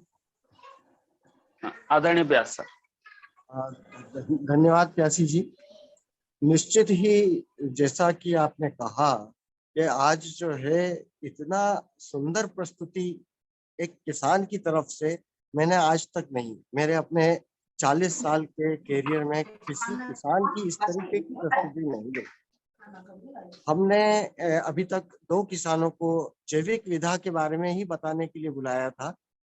तो देखिए, एक नागपुर से थे, दक्षिण से, और दूसरे हमने उत्तर के रखे, और दोनों ने ही अपनी अपनी योग्यता विशेषताएं सिद्ध की। बहुत ही अच्छी प्रस्तुति की, बहुत ही अच्छे से बांध के रखा। जब आपने बोलना चालू किया था तब 65 किसान जुड़ चुके थे, और जब आपने बोलना बंद किया उस समय 68 किसान जुड़े हुए थे। ये बात सही है कि 78 तक गए, पर अभी जो मौसम चल रहा है यहाँ मध्य प्रदेश में, काफी आंधी तूफान, आज भी कई जगह बारिश हुई है, इसलिए कई जगह जो है वो नेटवर्क का प्रॉब्लम रहा है। इसके बावजूद भी जो भी किसान जुड़े थे वो जुड़ के ही रहना चाह रहे थे। यहाँ तक कि आपका जो प्रेजेंटेशन था वो पूर्ण होने के बाद में भी सारे क्वेश्चन आंसर के समय भी वो किसान जुड़े रहे। तो निश्चित रूप से आप बहुत ज्यादा बधाई के पात्र हैं, और पूरी बलराम टीम की तरफ से मैं आपको धन्यवाद देता हूं। और मैं प्रोफेसर बीएन सिंह साहब का भी बहुत बहुत आभारी हूँ, उनको भी बहुत बहुत धन्यवाद देना चाहता हूँ कि वो लगातार हमसे जुड़े हुए हैं और मार्गदर्शन दे रहे हैं। अति व्यस्तता इस समय तो जो है वो उनके फार्म पे बोनी की तैयारी वगैरह सभी कुछ चल रहा होगा, इसके बावजूद भी वो लगातार समय दे रहे हैं। मैं उनके प्रति भी अपना आभार व्यक्त करता हूँ। सारे किसान जो आज हमसे जुड़े, सारे वैज्ञानिक गण जो आज हमसे जुड़े, और सारे जो है इस बलराम टीम के कार्यकर्ता जिन्होंने कि पूरे समय लगातार बने रहकर सहयोग किया, उन सभी को मेरी तरफ से बहुत बहुत धन्यवाद, आभार, धन्यवाद।